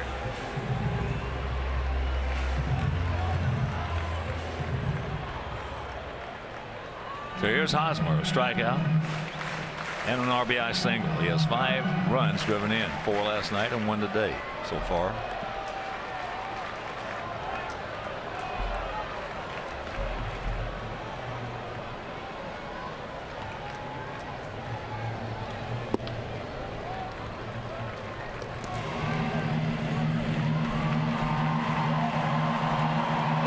Seven pitches so far as the Royals have extended a whole lot of at bats, and they haven't made things easy. It was a 1-2-3 inning last inning, and that's been the only 1-2-3 inning for Carlos.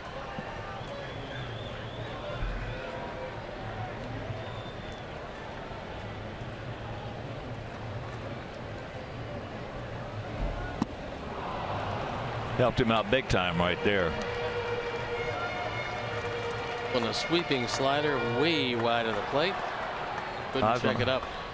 Having trouble keeping that behind in against Rodon. Second and third one out. Kansas City has plated at least one 91% of the time, way above league averages, and Sox pitchers have given up runs 89% of the time, also way above league average. 1-2. It's a good hard slider that snuck under his hands. Hosmer gave up on it, looking for the ball away. That ball had the whole plate inside.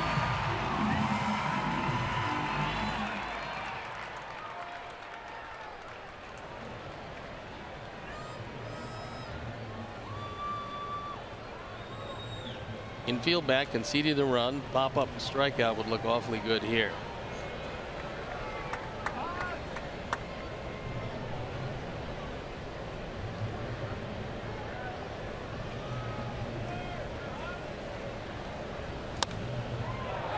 Boy, he had a rip at it. That's almost wheelhouse for him on the outside part with that plate coverage. He's got tremendous plate coverage. The 100th pitch, and Hosmer's looking away. Fouled it off.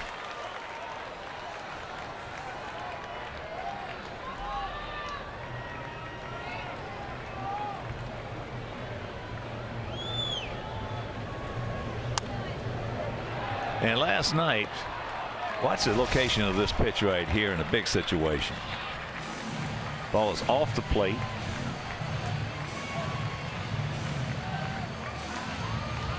And he just flips it out there, knocks in 2 runs. And that is Kansas City baseball. Contact. Defense.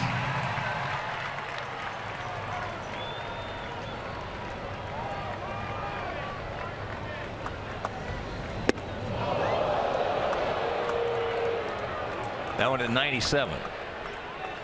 Tried to throw that fastball right in above his hands. It got it too far up.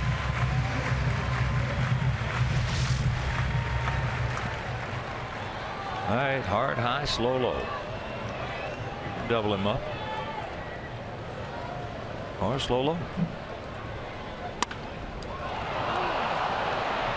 Snapped. Good play by Rodon. Big out. 2 down. Ball was hit hard. And Carlos made sure that Escobar was not coming down the line with the throw. He froze him right there before going to first base, and that brings Don Cooper out from the dugout. What they want to do with Salvi Perez. He saved himself a run with the infield back that would have scored 1, but it was hit right back at him. And now Will Little goes out. He wants to break up the meeting at the mound. Zach Putnam loosening in the pen.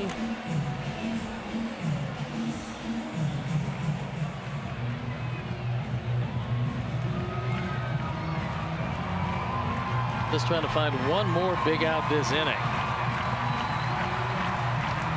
and qualify for the win and shut down the Royals, who are trying to chip away as they so often do.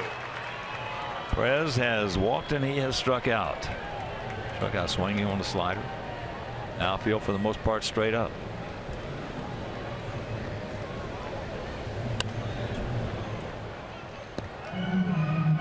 Good fastball in on his hands that was off the plate, but Perez is one of those guys. There's a lot of them on this team that they don't want to walk too much.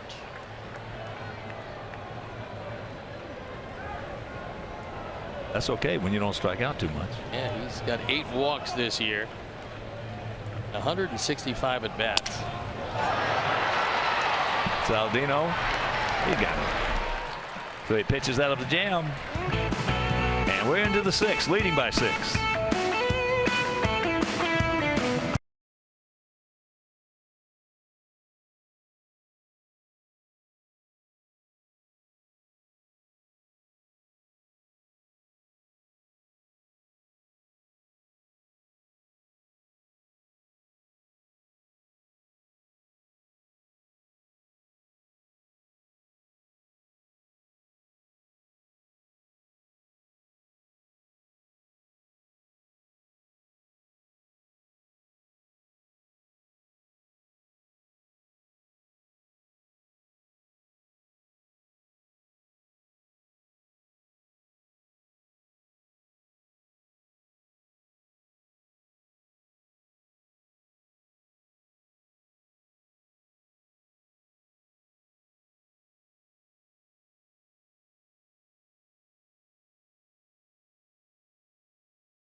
Been death to the Royals. It starts out with Brett Lawrie.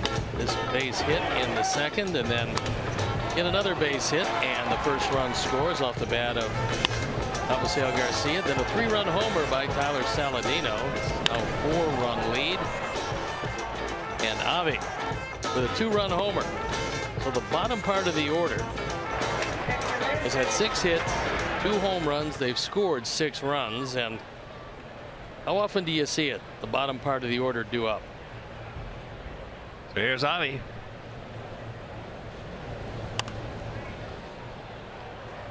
Going after first pitch over by the Camberwell. Hosmer. Still 1 pitch, 1 out. Avi now 2 for 3 with an RBI single and that bomb of a home run, a 2-run shot. Ned Yost willing to eat this one, even though he's not conceding the game, but he wants to squeeze as many outs as he can from Ventura, who is yet to reach 100 pitches.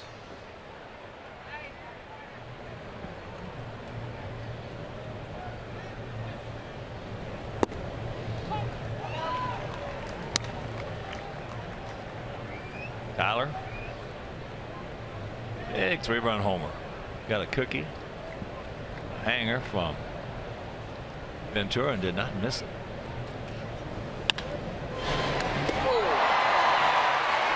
Nice play.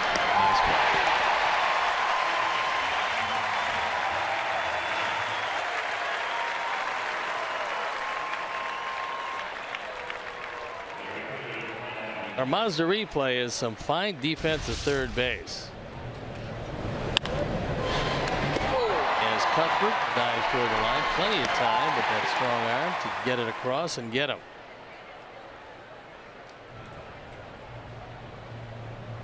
So here's Adam Eaton. He's 0 for 3. Takes that fastball at 96. I've been talking to some Kansas City people yesterday and then again this morning, since we got here so early and had plenty of time. They say they have not missed a beat at third base defensively. They are offensively, but not defensively. Meanwhile, that's a quick 1-2-3 inning, and we still lead it 7-1.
The outfield of U.S. Cellular Field. Meet 2016 White Sox team members and talk to White Sox alumni. Now's your chance. Join us on Saturday, June 25th for Picnic in the Park. All proceeds benefit White Sox charities, so to purchase tickets, visit whitesoxcharities.org. And we've got a new pitcher as Zach Putnam comes in the game. He's on for the 18th time. He's 1-0, ERA 2.79. Opponents hitting a very fine 2.39, and 105 pitches later, Carlos Rodon exits, giving up a run on 6 hits in 5 innings. Here's Paulo Orlando, 1 for 2. Clips that one. Paulo now on an 11-game hitting streak.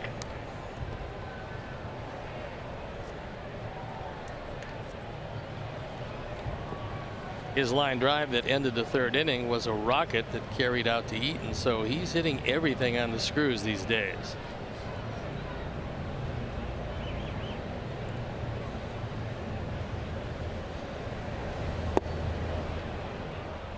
Oh, 2. Finale tomorrow afternoon, Chris Sale against Edinson Volquez, and that game will be over Comcast Sportsnet.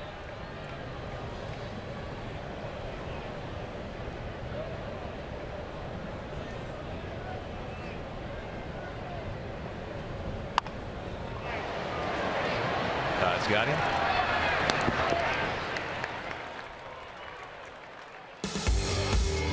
Here's the matchup tomorrow. Chris Sale coming off his first loss of the year, but with a fine 2.26 ERA, making his 11th start, as is Edinson Volquez. The difference is opponents hitting 179 against Chris, 216 against Volquez, who's 5-4.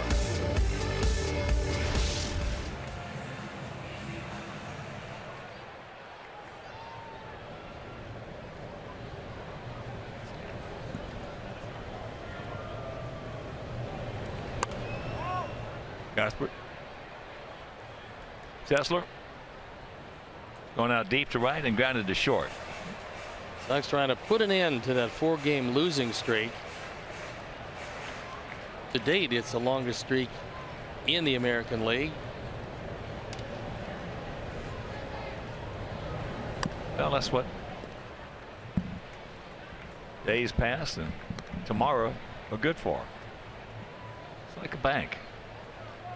You get some money, you go put it in the bank to save it for a rainy day. In baseball, you get some wins, you put it in the bank and save it for a rainy day. You're going to have rainy days. Everybody talks about the fact that you cannot win the pennant in April and May, but you can certainly lose it. Now, that old adage was put to bed in 1984 when Detroit went 35-5, played .500 baseball the rest of the way, but in the first 40 games of the season they put that season away. Well, that's what the bank was for. They put a lot of wins in the bank and still won by 20 games. Well, when you jump out to a lead like that, 99% of the time the other team's going to pack it in. And in those days, without the wild card, you were pretty much it. Sure. I mean, that was it. You depressed everybody in the division and then just waved bye-bye. Well, you know you're in bad shape when you start putting the salary drive on in June. Now with the 2 wild cards, though, it becomes a whole different ball game. There you go. 2 down. And there's no more salary drives in baseball. So the salary is already driven. Most of the time, unless, of course, you're in that final year of your contract, eligible for free agency. Guys have a tendency to get in phenomenal condition that last year. Well, that's from day one, though. It's true. That's from day one of the previous season. When it ends, you start getting in great shape for that final season. Eibner is fouled out to Abreu, and he just missed hitting one out of here. Takes first pitch strike.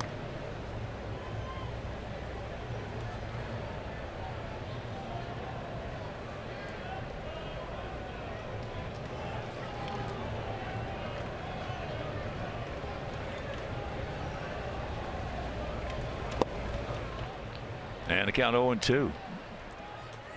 The Royals injuries have given some playing time and will continue to give some playing time to some guys who otherwise would have been back in Omaha. Now they're able to show their talents to the entire baseball world against major league pitching. There's a little flare and it's caught. So a nice inning by Zach Putnam. And we're into the 7th, leading 7-1.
With White Sox checking, an official White Sox debit card only available at your local Wintrust Community Bank.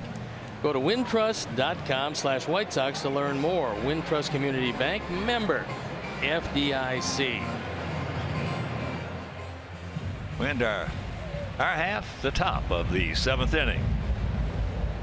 7 runs, 8 hits, no errors for our guys. 1 run, 6 hits, 2 errors for their guys. Austin Jackson. Austin is 2 for 3 with a run scored.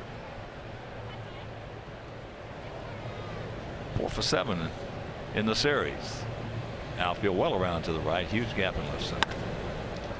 And they are playing him. He's not going to be able to get there. He was playing him too shallow. So Austin now is going to turn it on. He's on his way, and he is going to be out. That was a very good umpire rotation and a terrific relay throw. And Austin Jackson now is not necessarily out at third. They're taking another look at it as Robin wants to go to the video. This ball Kane can't catch up to.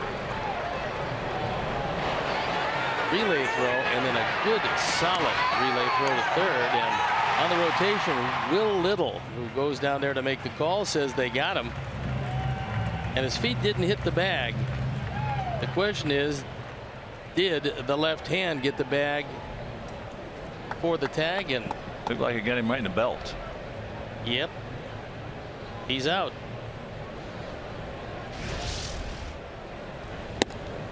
Never want to make the first out to third base. But I just love the way he's swinging the bat. 3 hits today. That's it. And again, we talked about not too long ago, he was at 222. Tied with a high pop up.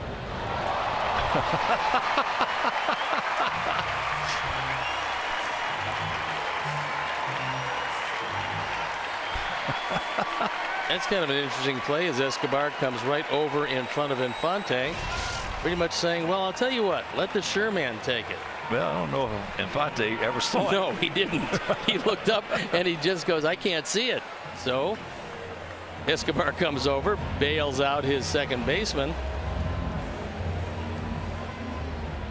Turns out to be an adventuresome play for a pop up to shortstop. Boy, that was a beautiful relay play too. Yeah, it was. They got it to the right guy. It looked like Escobar on the relay, and he's got a gun. Yeah.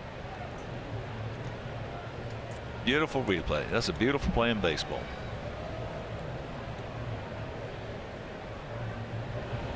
You know, a lot of people, when they talk about running on the outfielders, they talk about running on an outfielder's arm.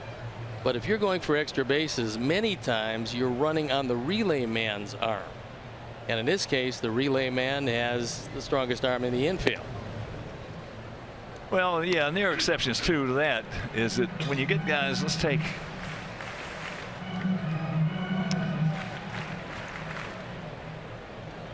you got a strong right fielder's arm, and let's take another look at it. Beautiful, it's perfect. But let's say you got there's a chopper. And that'll retire the side. So the leadoff double and then the beautiful relay play. 7th inning stretch. We lead it by 6. We'll get back to that later.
the scoreboard, and the schedule as we pan around.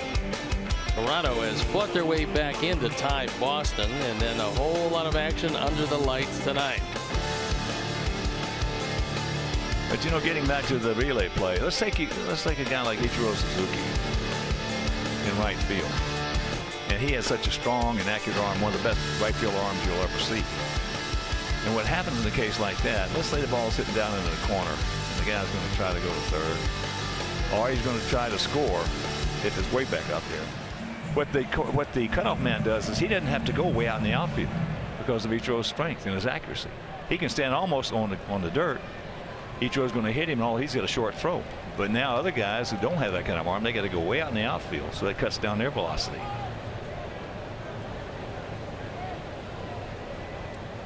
Here's Infante. Oh man, oh, scalded. Nice pick. Pick it, Wilson. Todd Frazier. Got very soft hands, and that's what the good third basemen always do. They don't necessarily catch the ball, they absorb it. And that time he kept the glove down, came up with that hop, made it look easy, and that was a rocket to third.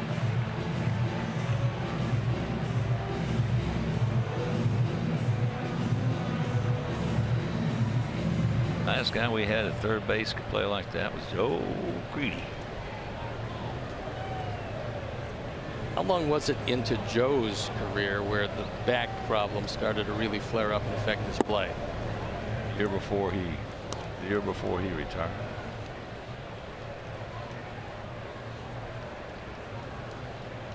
Joe Crede made himself some kind of player. People to this day don't realize how strong Joe Crede was. He was as strong as anybody.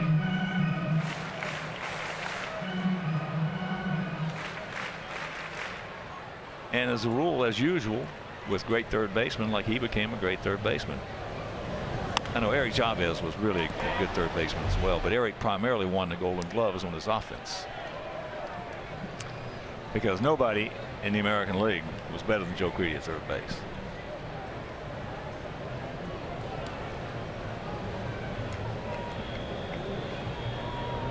Two guys really brought him out, Aaron Rowan and A.J. Pierzynski.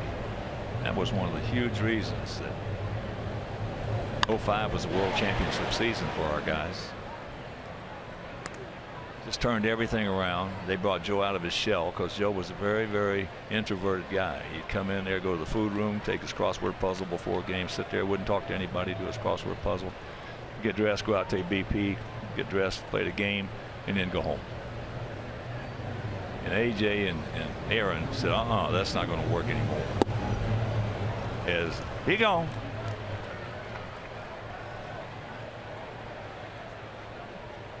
Two down.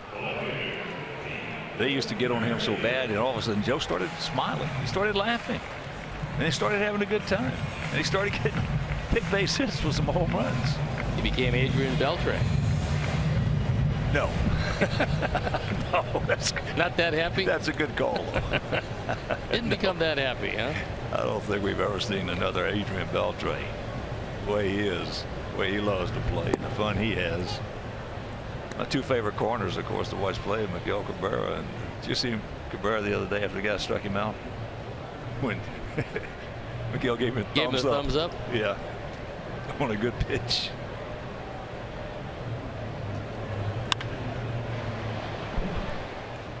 Some news around baseball. Yu Darvish has returned to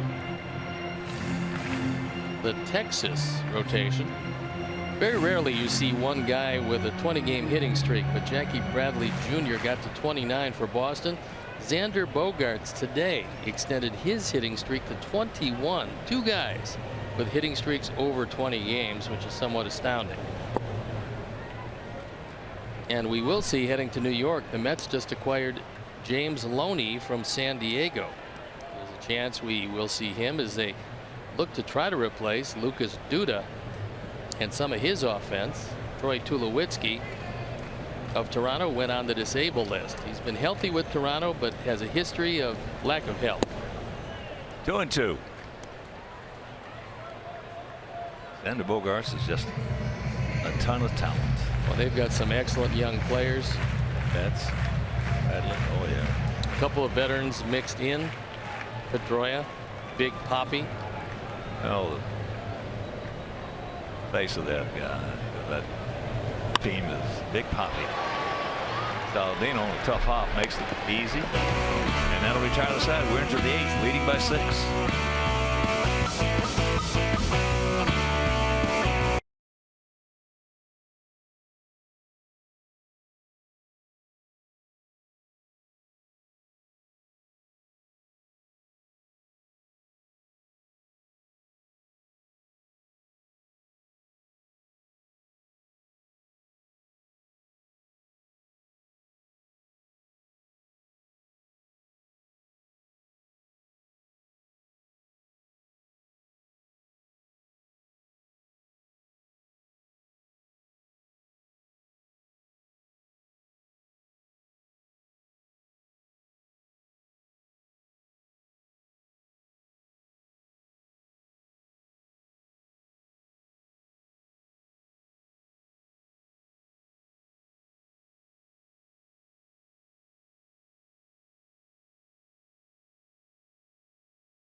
On June 12th, fans that purchase this special ticket offer can join us on the outfield warning track of U.S. Cellular Field to take selfies of themselves. No, actually, selfies with select White Sox players. To purchase these special ticket packs, please visit whitesox.com/selfie Sunday. Shin-Ming Wong comes into the ball game. He's 2-0 this year, ERA .270. For a man who hasn't been in the major leagues for 3 seasons, it's a tremendous comeback, and he's working exclusively out of the pen. Here's Abreu.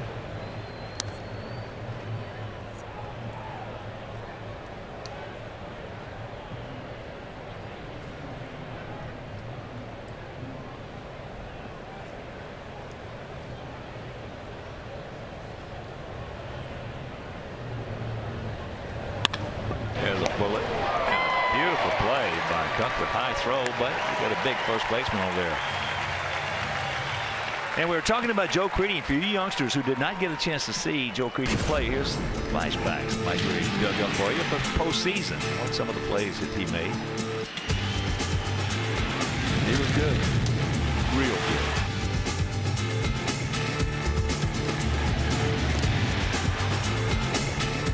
Wow. Just a great guy. So here is Brett Lawrie. Takes a strike. Brett is 1 for 3 with a run scored. In 2006, Shin-Ming Wong led the league in victories, 19-6 that year. That's in the hole. Brett.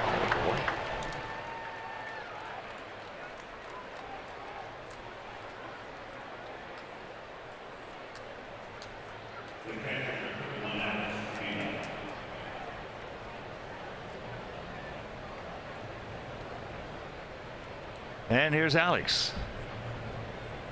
Single, a double. He's 2 for 3 with 2 runs scored.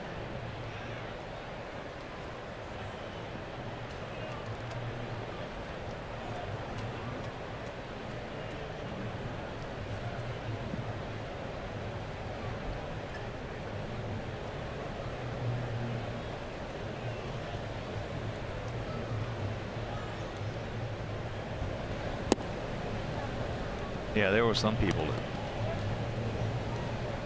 2 or 3 years before Creedy had to retire that say he was as good a third baseman as they ever saw. And he and Eric Chavez were very complimentary to each other too. They both said, well, he's better than I am. The other guy said, well, he's better than I am.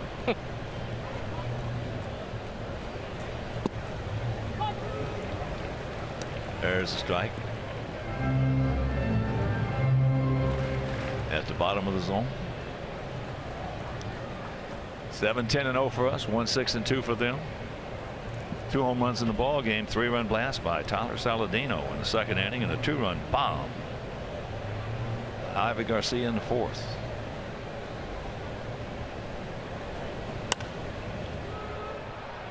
$31,598. A little below their 32,543 average.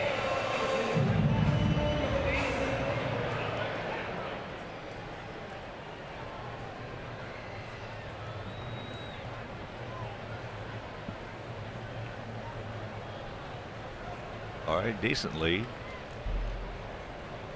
You see what Hosmer gets.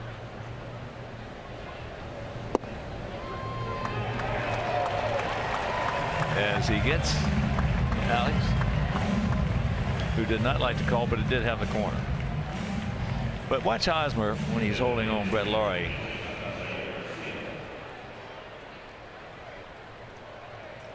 As he'll get off with him. He'll get off a step and a half off that bag. And to the runner, it looks like he doesn't have that big a lead. You can still see him out of the corner of your eye. Now Hosmer come off a little bit more. There he is.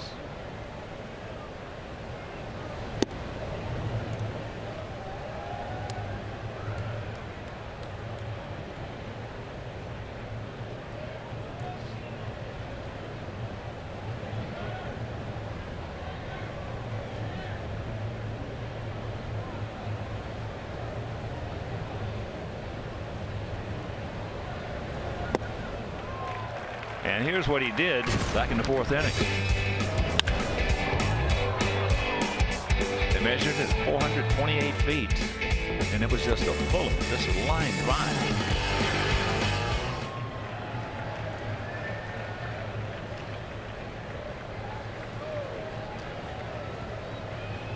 Gap out there, big gap in left center.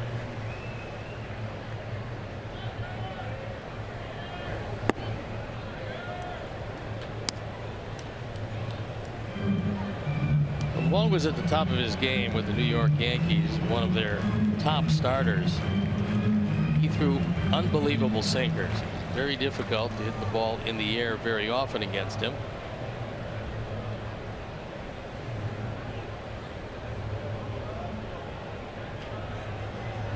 Probably the most amazing part of his career was lack of home runs. We will go to the bottom of the eighth, still leading 7-1.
Pinhall Sox today, 10-6 in hits. Rose made the only 2 errors. Garcia 2 for 4 with his 5th home run.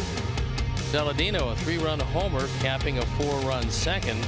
Jackson with 3 hits.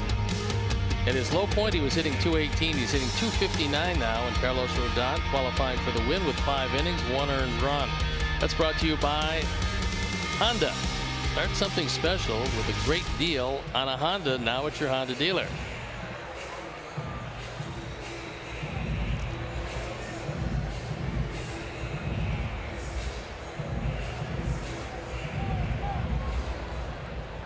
Lorenzo Cain 2 for 3 today.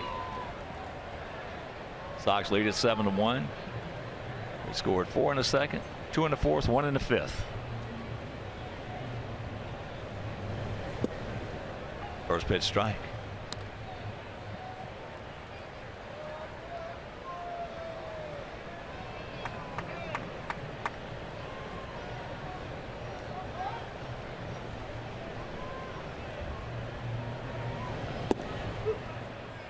Count evens. Pretty strong job by Zach Putnam out of the bullpen. He took over for Carlos. 1, 2, 3, 6th, and 7th.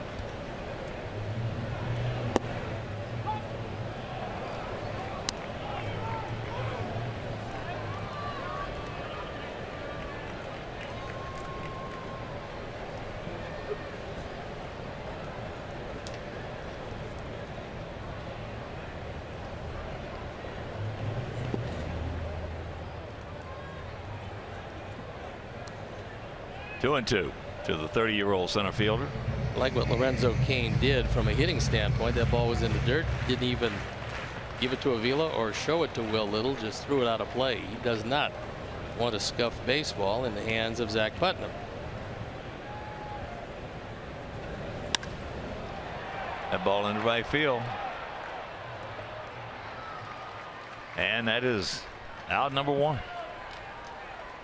Sox fans, you can join us as the White Sox take on the Twins on Thursday, June 30th at 1:10. First 10,000 fans will receive a free Adam Eaton t-shirt presented by the Village of Bedford Park.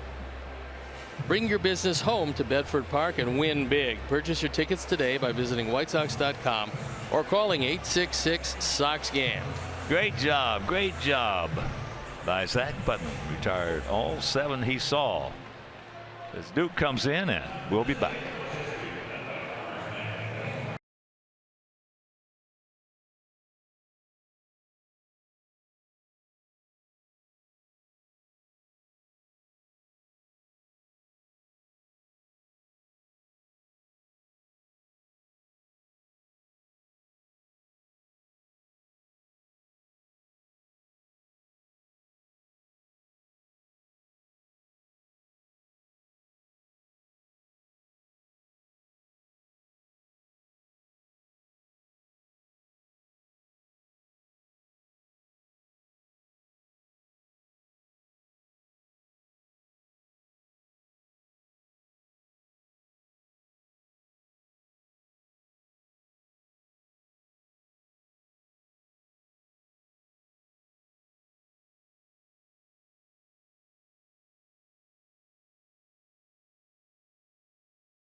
By Hosmer, Zach Duke comes on for the 27th time. His ERA 3.78, and he's looking in at Eric Hosmer, who does have a hit, a stolen base, and a run driven in today, and that was against lefty Carlos Rodon, who started this one and is the pitcher of record.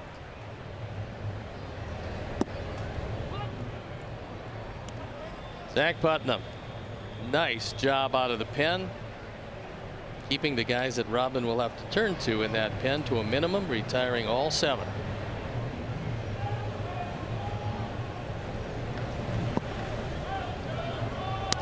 1-1 to count to Hosmer.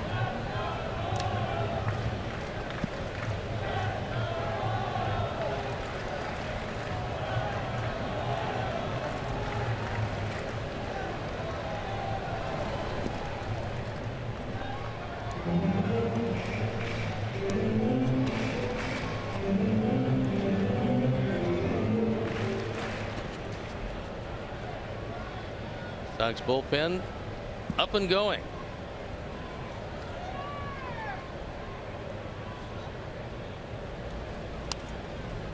What a rip. Oh, Zach Duke left that one. Drop down sidearm, leave it over the inside part of the plate. And that is not a good spot. Fortunately, he fouled it straight back.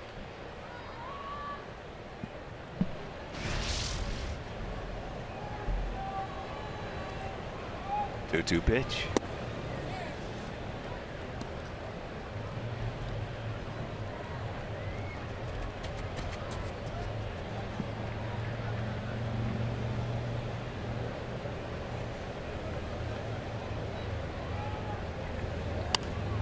Another big rip.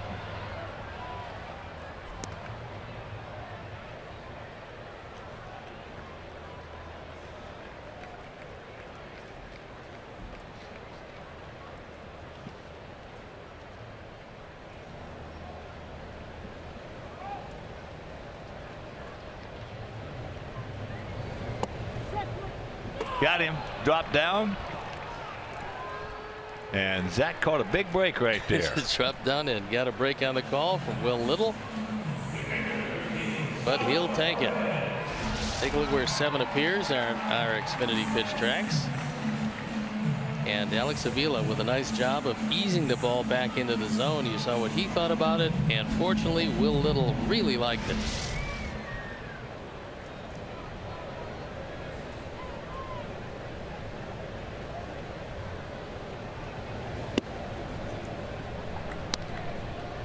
Perez has walked, struck out, and grounded to short.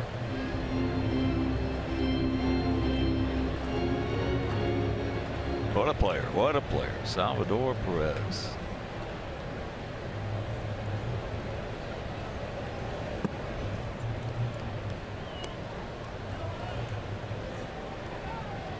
Quite some time, the Atlanta Braves had a good development program specifically for catchers.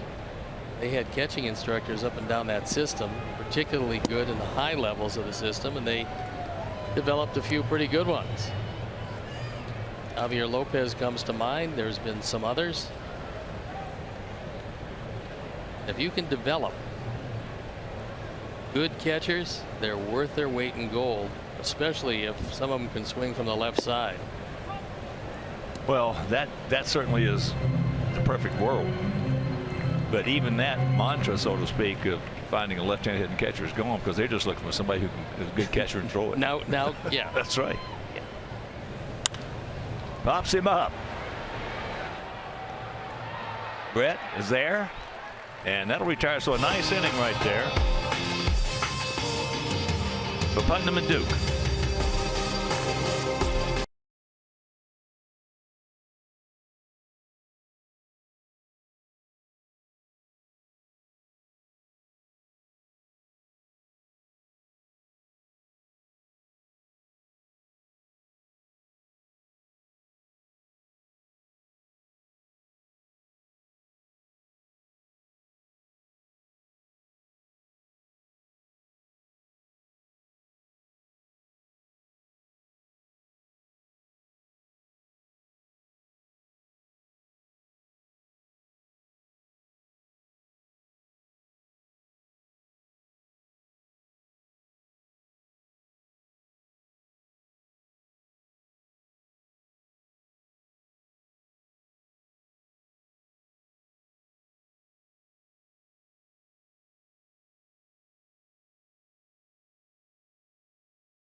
Service delivers everything you have come to expect and more. Watch every out-of-market game live in HD on over 400 supported devices, including a free subscription to At-Bat Premium, the #1 app for live baseball. Blackout and other restrictions apply, so visit MLB.tv for details.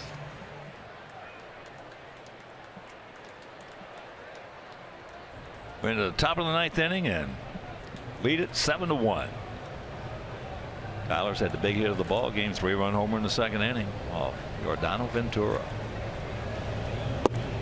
Takes first pitch strike. He's 1 for 3. Wong's career started back in 2000.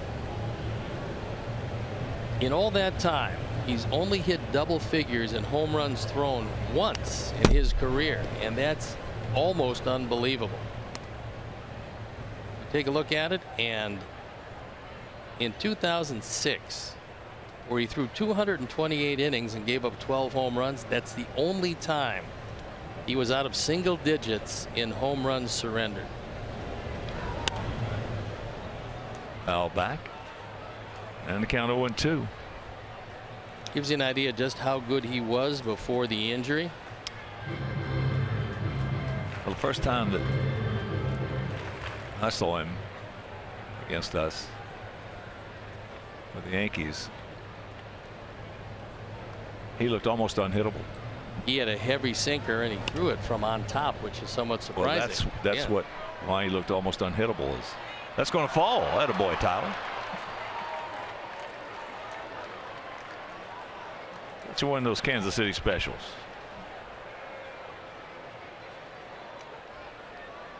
Let's get some more, boys. As here's Adam Eaton. He's due. He's 0 for 4.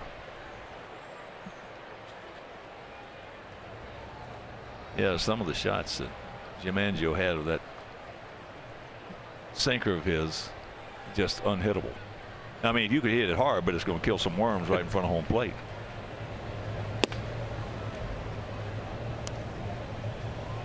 And for a right-hander in Yankee Stadium, if you can take the left-handed pull hitters out of the equation, you're in pretty good shape, because a fly ball pitcher, especially right-handed, with the usual left-handed sluggers the Yankees have put together over the years, it's a difficult place to pitch for them.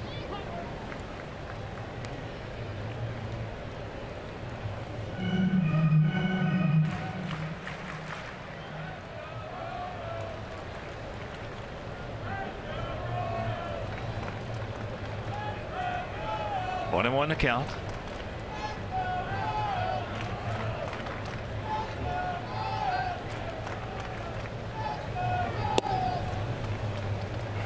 Finale to Marcus Sale against Edinson Volquez in that game over Comcast Sportsnet.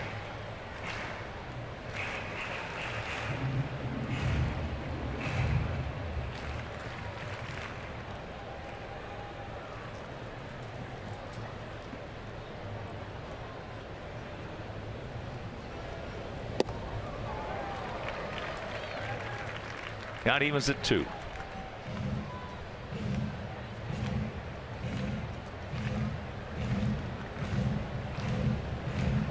Bottom of the 2nd, Cleveland Indians shutting up Baltimore 5-0. Oakland leading Detroit 1-0. Bottom of the 3rd at the Coliseum. And that's popped up softly. Watch out. Well, that could be very serious. And I don't know what Cuthbert was doing. As soon as Perez put up his arm, you have to get out of the way of it. He whacked him in the knee.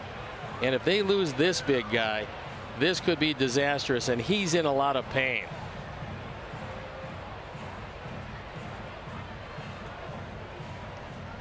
Right now, well, if they lose this big guy, you can wrap it up and send it to Cooperstown for them. Right now, there's a lot of folks, including a couple of booths down where Dayton Moore, the GM, resides, holding their breath to see if Perez is okay. Well, you and I are holding our breath, as are our players too, because you don't want to see a guy. No. You don't want to see anybody get hurt, but especially the good players that you enjoy playing against and that you enjoy seeing play. Well, that's a real tough guy who is in a tremendous amount of pain. He's 6'3", 250 pounds.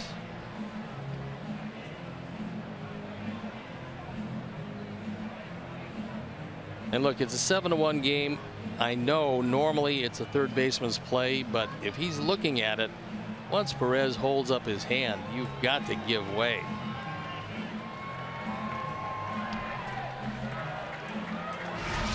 Let's take a look at it. He calls for it. He puts up his hand and he dives into his left leg.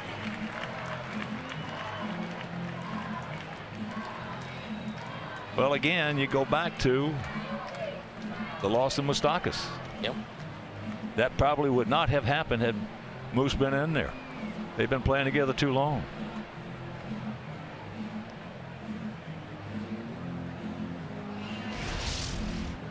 And he's still not up. And even wearing the shin guard, he took a good shot. And he's not exactly walking off.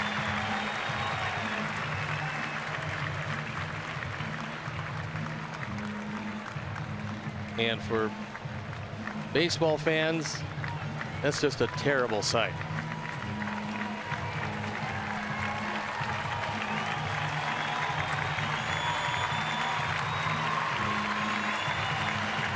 Yes, it is. Just hope that it's just a bad bruise or a Charlie horse.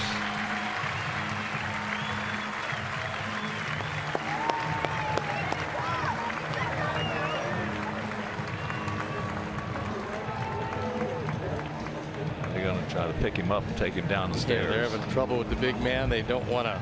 It's not a Charlie horse. No. He was hit. He was hit seemingly in that left knee. It looked like a football block.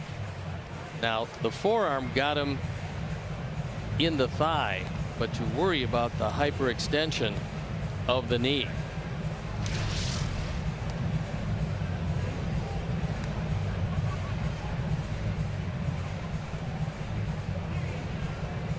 So Wong is playing catch, and you know, the guy who feels the worst in a ballpark is Cuthbert at third.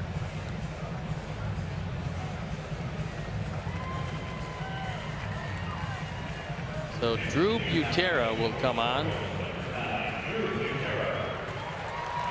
And the folks around Kansas City are going to hold their breath till they get some sort of results of that injury, and it might not be forthcoming until down the road.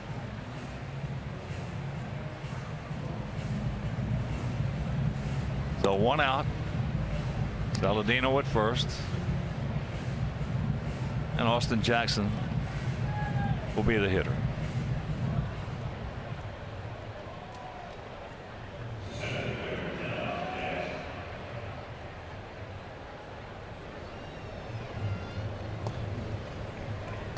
Austin 3 for 4 today.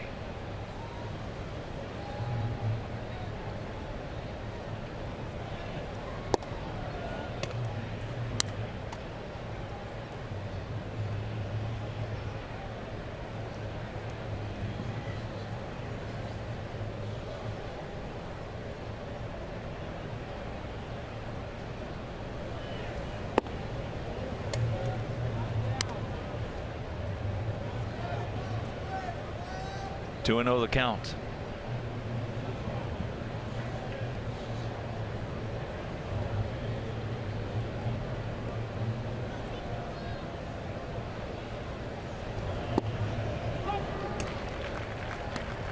Yeah, there's a definite silence and lull over the crowd, justifiably so.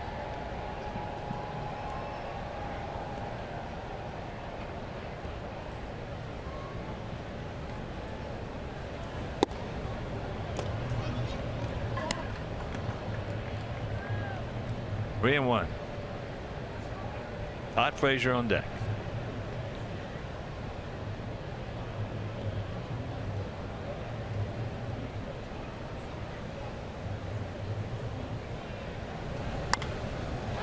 Down around it and a full count.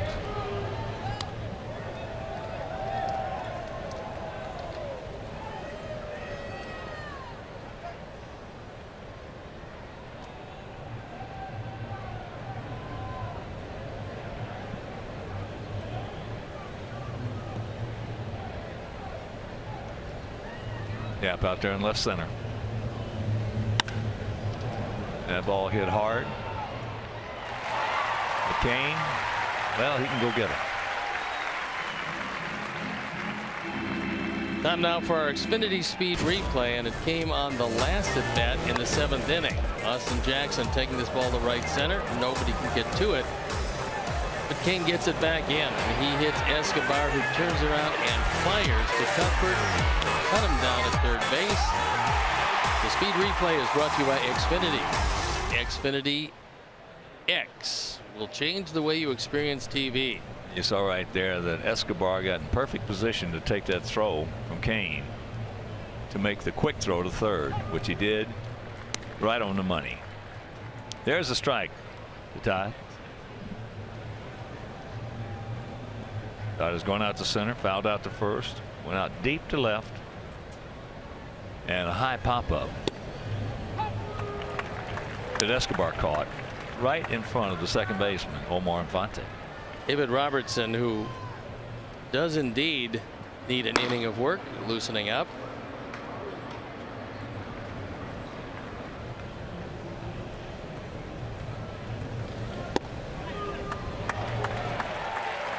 All right, we got 3 outs to get to even the series.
And it's David Robertson coming on to pick up an inning of work. 4-game losing streak. You don't get a chance to save too many. On for the 18th time, .96 ERA. When he has been called on to save a game 14 times, has been successful 12 of them.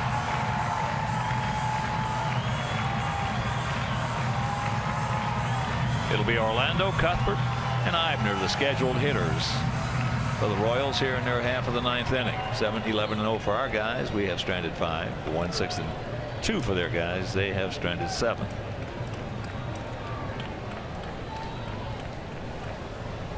Orlando 1 for 3. Extended his hitting streak to 11 games. First pitch strike.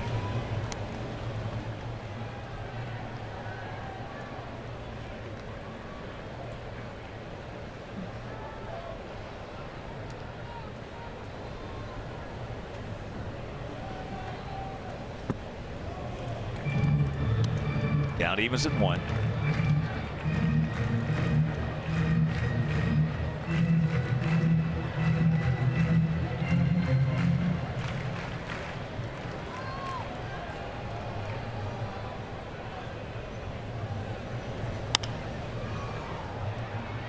Out of play. 1-2. Robertson fastball looks a whole lot like a cutter just about each and every pitch. And of course, serving an apprenticeship with the Yankees with Mariano Rivera as the primary closer, you're probably going to come up with a pretty good cutter. He just got outguessed. That one shaves off the inside corner or close enough to it to get the call.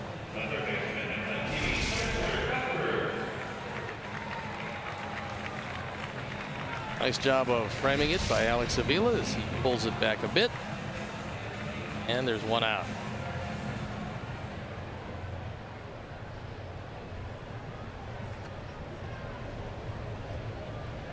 There is Cuthbert. Chopper high, chopper up, and into center field.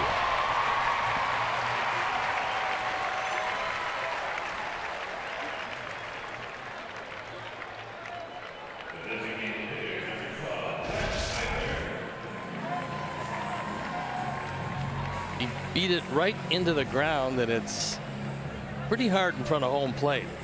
And if you have a team that doesn't hit a lot of home runs, you have a team that makes contact, has speed, you want to make sure it's as hard as it can possibly be in front of home plate. That's a big advantage over a visiting team that doesn't have your speed. There's Eibner. He's 0 for 3.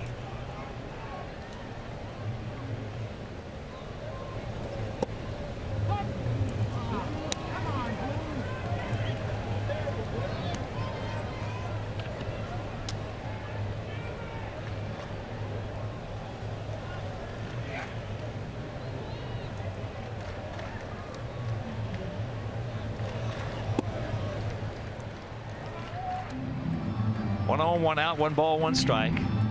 Finale tomorrow. Once again, Chris Sale against Edinson Volquez in that game over Comcast Sportsnet. It's off to New York. 3 with the Metropolitans. That ball hit high and deep into right field. He's fighting that sun, couldn't pick it up. So that is a double. Give you an idea how strong Eibner is. That was opposite field, and Adam lost it. Very tough sky this time of day, and Eaton looks up. Now he can't see it. He has no idea as it hits the bottom of the wall. It was 2 on, 1 out, and this is where a lot of closers pick up an inflated ERA in non-save situations. Well, almost every ball has been hit to the right side with the exception of pop-ups in front of the dugout over at first base. Almost every one of them has been lost by some, either an infielder or an outfielder. It's really tough.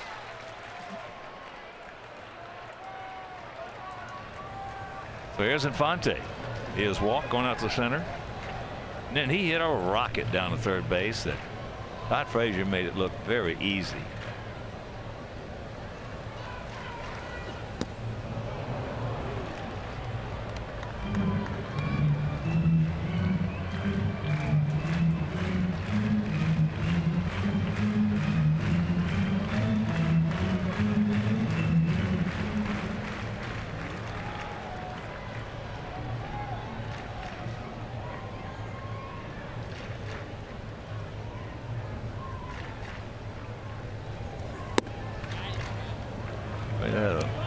Barn burner in Toronto.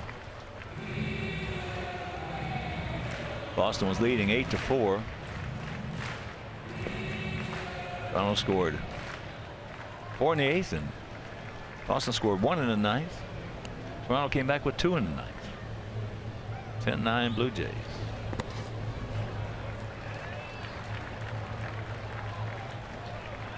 Russell Martin hit a big home run.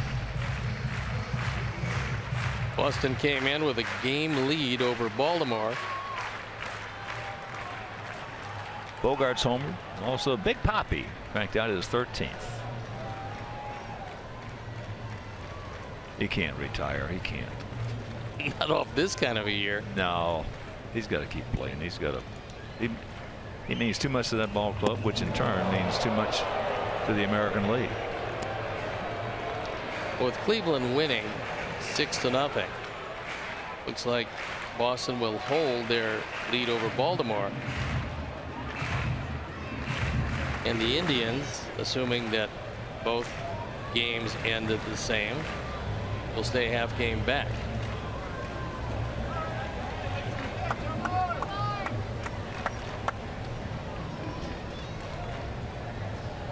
Three 1 pitch. Walks him, that'll load the bases.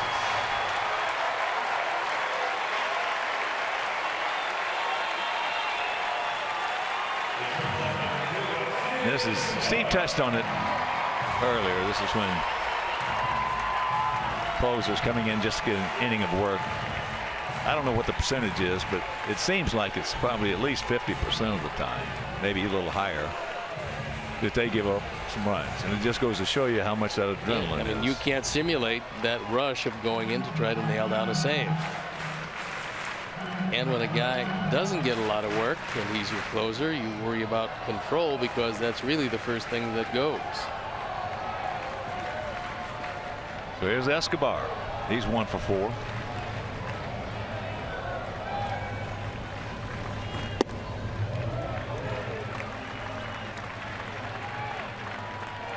And he takes ball 1.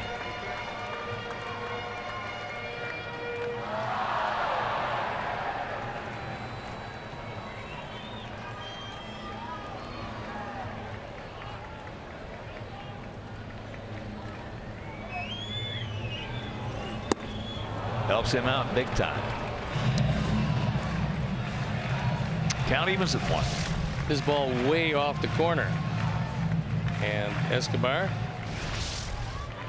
cannot check it up. He's got 8 walks this year. That's in 208 at bats.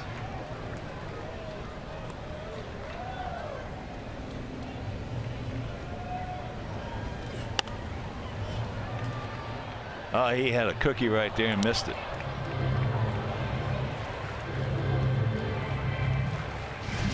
This one is right down the middle. Look where the 3 appears. Fouled it back.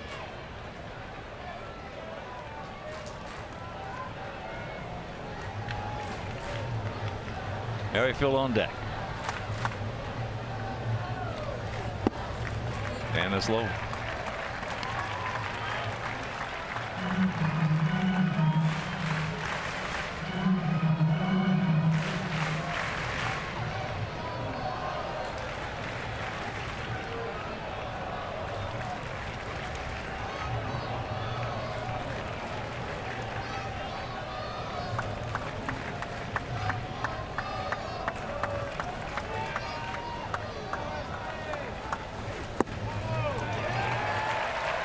And a full count. The pen is up and going, and it's Tommy Kahnle just in case. Escobar's only grounded into 3 double plays this year, but it's not written anywhere where he can't line into a double play.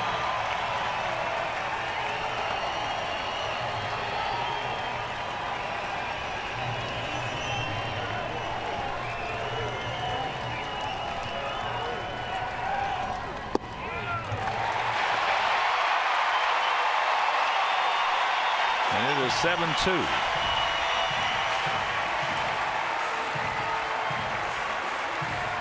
Fourteenth run driven in on just the 9th walk of the year, and here comes Robin making the long, slow walk out. Well, you wanted to get him inning of work. He's already got that in. Pitch-wise. He's got 19 of them, and normally that's more than enough for David Robertson, but he's going to leave him in the game, take their chances with Merrifield. You certainly don't want to get to Kane, but if you do, then Hosmer standing in the on-deck circle.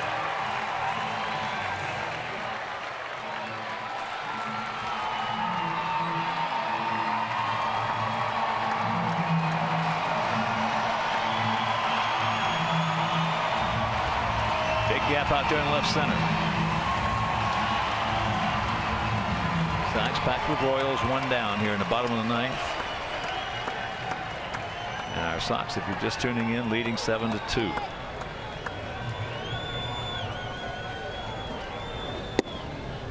First pitch strike.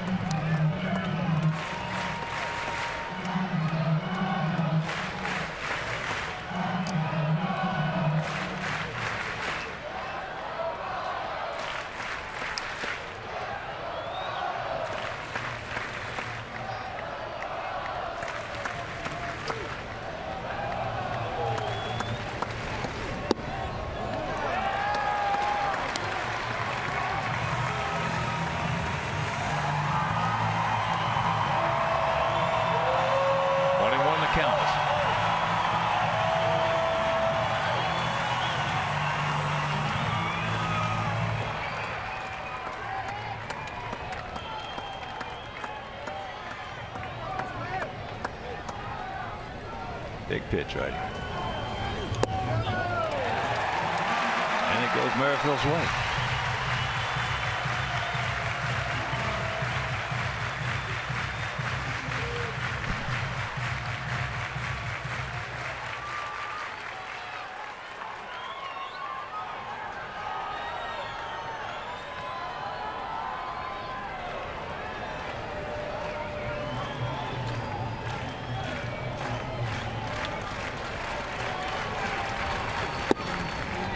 Count evens.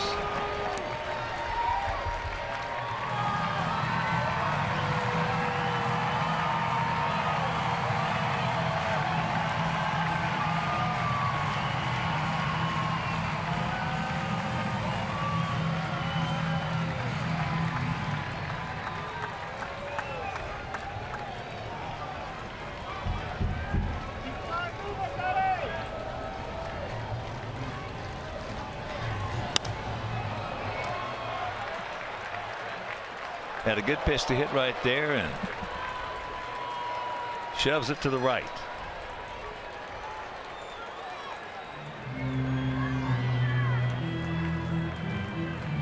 He's thrown it everywhere, with the last one right down the middle, fouled off.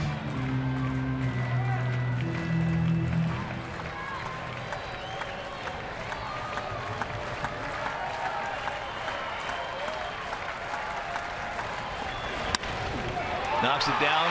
That's going to be a base hit. That's going to score a pair. And it's a 7-4 ball game. So the tying run will come to the plate. It's a reflex, but if he doesn't touch the ball at all, it's a double play. If he catches the ball, it's a double play. But by deflecting the ball, it's a base hit and 2 driven in. So Merrifield, who drove in his first 2 last night, drives in another 2 here as this one is out over the plate. The deflection moves it away from Laurie, and things getting a little tighter with the tying run at bat.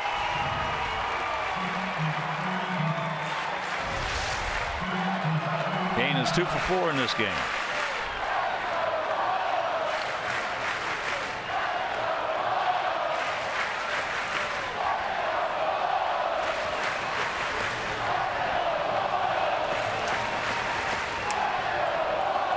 Royals will not quit.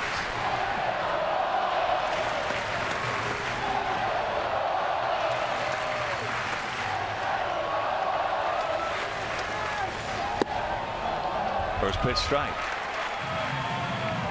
Hosmer on deck.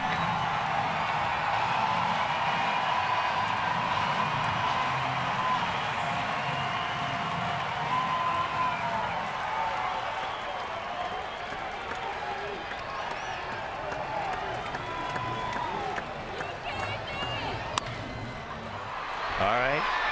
There's one. Can he get him? Close, but he beats it. I think they're going to take a look at that and see if he was in the air as that ball hit the glove of Abreu. Got nothing to lose by taking another look. He's in the air on a long stretch. In real time, it looked like he was out.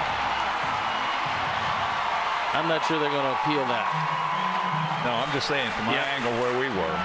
He's safe. No, he's safe, and it keeps the inning alive with Hosmer representing the tying run. So run batted in for Kane, who just barely beats it.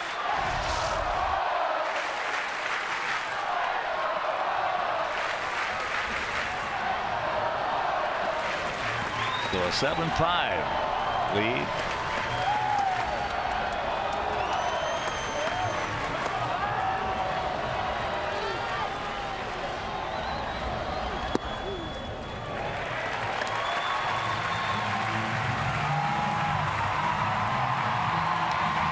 Hosmer has faced Robertson 9 times. He's 2 for 9, and one of them left the park.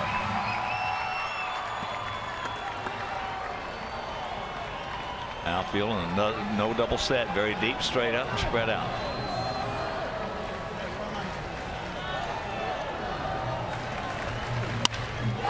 That ball hit hard. They're going to wave Kane home. And it's a 7-6 ball game.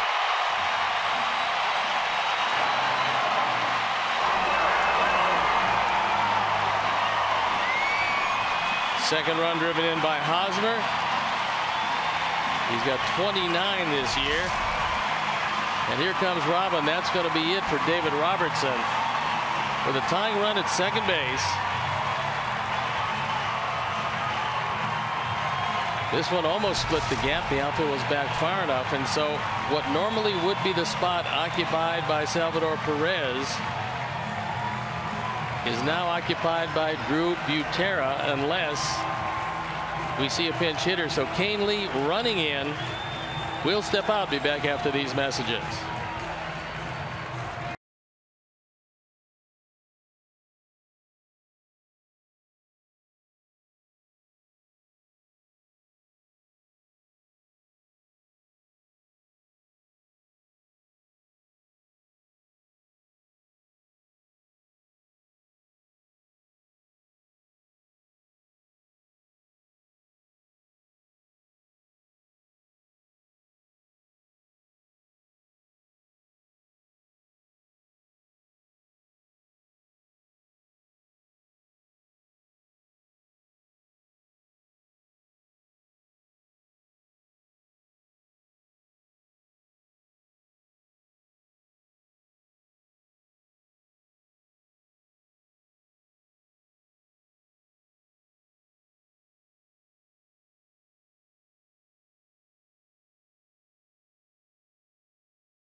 Fourth time. Last time out he was absolutely brilliant. Had that fastball up at 99 miles an hour. And Drew Butera occupying the spot in the batting order that was occupied by Salvador Perez before he left with an injury.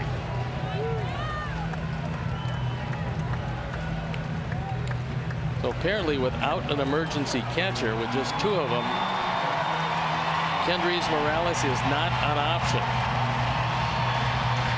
Butera hitting .211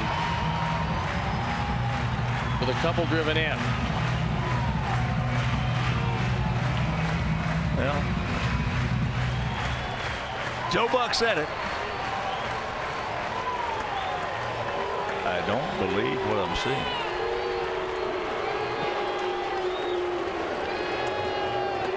So here we go, a 7-6 ball game. They've scored 5 so far here in the bottom of the ninth.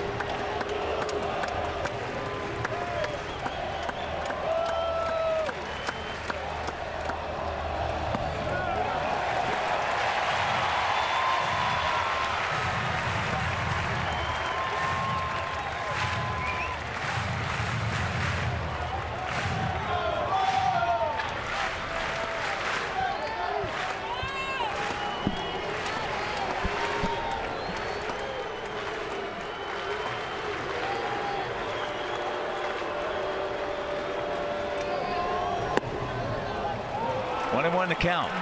That pitch at 99. Gainley had 2 saves last year with Colorado. And he is rushing it up there. They're playing Butera. Few steps into right center field. Very shallow for Adam Eaton in right. Straight away for Melky in left.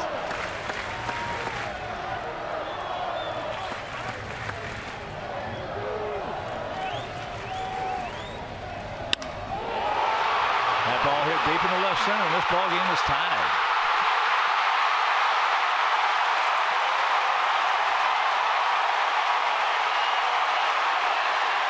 A 7-7 tie. And they're still hitting.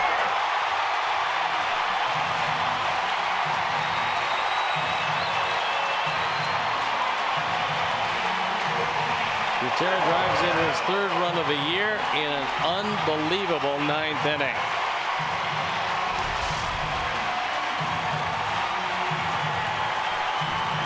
That fastball up and out over the plate. And Butera juices it over Melky's head.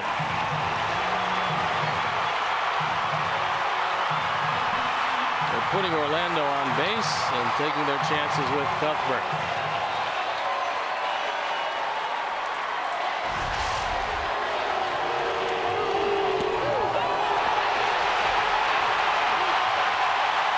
That one got away, and what should have been an uninspiring intentional walk has cost the Sox 90 feet.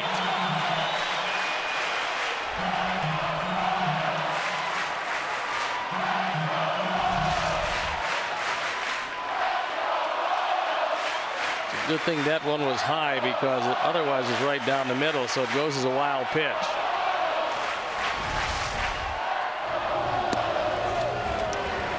Well, if you're going to walk him, you ought to have one of the infielders come in and back him up right here. And back up Avila.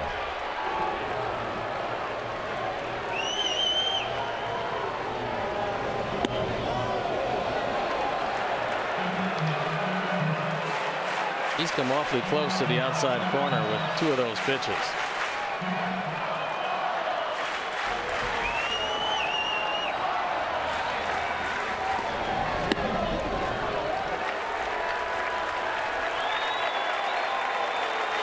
Here comes Don Cooper. He wants to try to settle down Tommy Kahnle.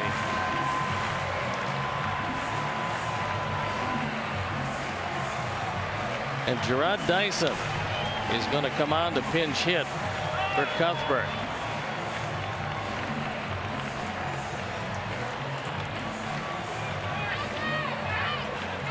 And one of the things you've got to watch is Dyson bunting. Because if it's a good one, it wins the ball game, and Dyson does it awfully well. Yeah, well, the thing about Dyson, it really didn't have to be perfect. Nope. Just get it down 15, 20 feet away from Kahnle, and this game is over.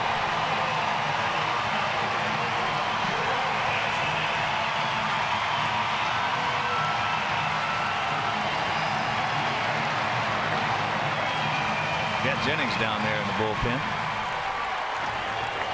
Situation where you don't want to hold Orlando, but Jose doesn't want to be that far in back of him. If he drags a bunt, it's game over.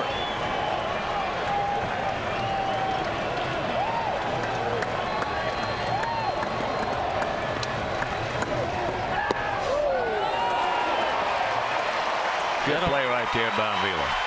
That one almost ended it, as it goes as indifference.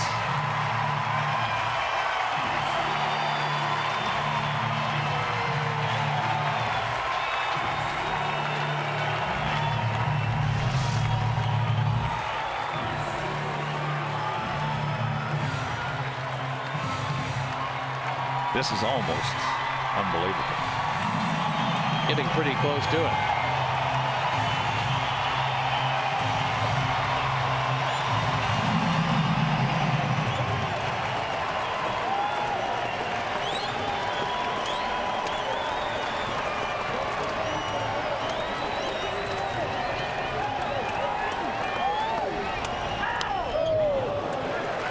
Good swing.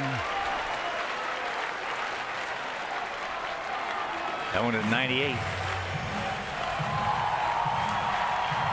Now the dugout has brought Abreu in at first base. He was back the first 2 pitches. And now they're going to walk Dyson. Well, again, you'd be better off going to walk him, bringing somebody in to back him up.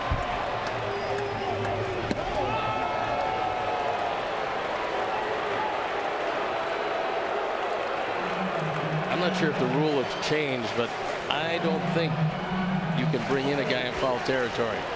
Well, you can. I don't know if it has. I've seen it done in the past. I know that. I know, but I think unless they changed it to where you can't bring somebody in foul territory. I think the catcher is the only one that can set up in foul territory.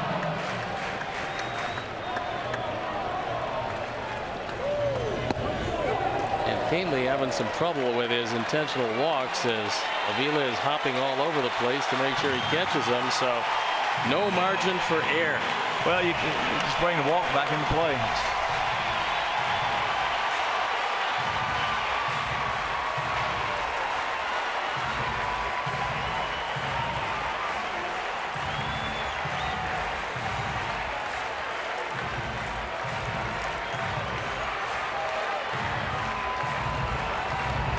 So here's Eibner.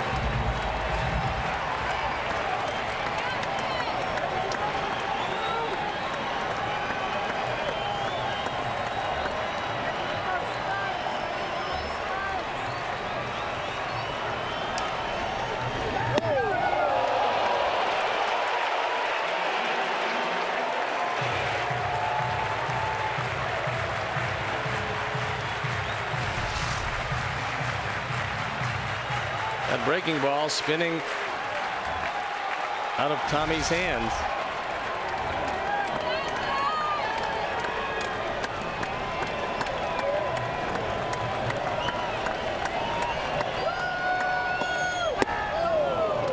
Goes through that one. And that evens the count at 1.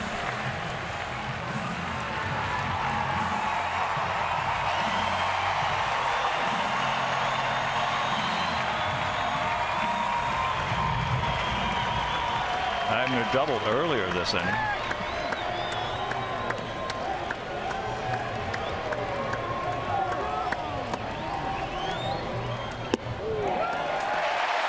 That's a big pitch right there, and it goes Eibner's way. 2-1 to count.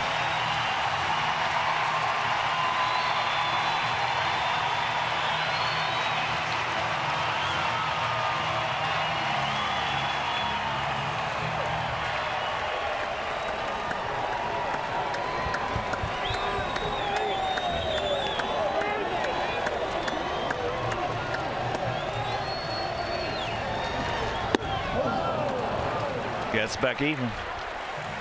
Well, he swung at 2 borderline pitches in this at bat.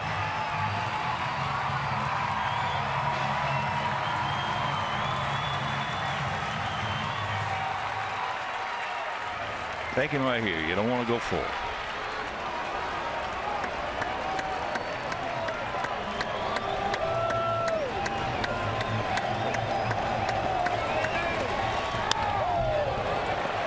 That one at 98.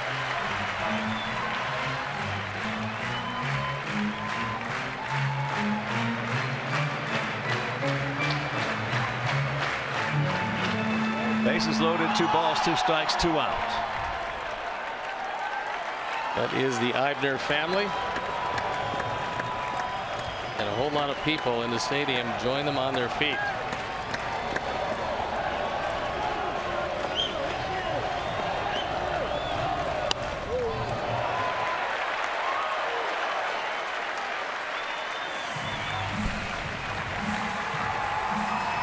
If you're just getting home tuning in, we were leading 7-1 coming to the bottom of the 9th inning. And the game is tied at 7.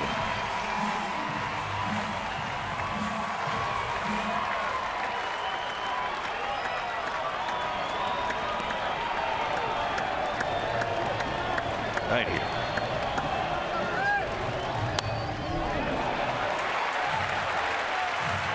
That was a get me over, and he got away with it. Got in a pretty good spot. Eibner with a pretty good battle so far. It's going to be the 8th pitch of the at-bat. All of them but the last one have been up.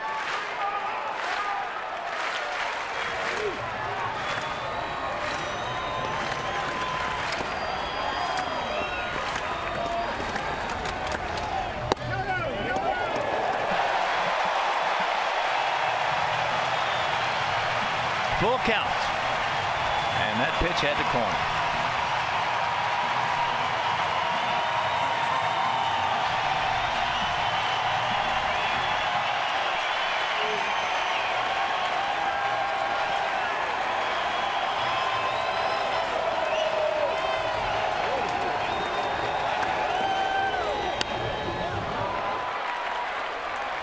Turned into some at bat. It's going to take at least 10 pitches to get a resolution.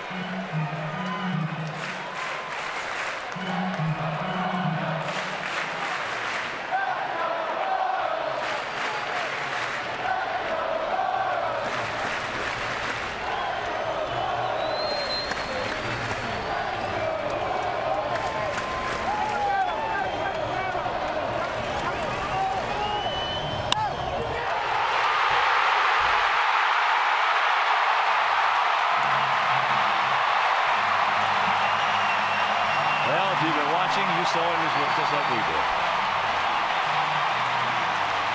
7 runs in the bottom of the 9th inning, and they win at 8-7.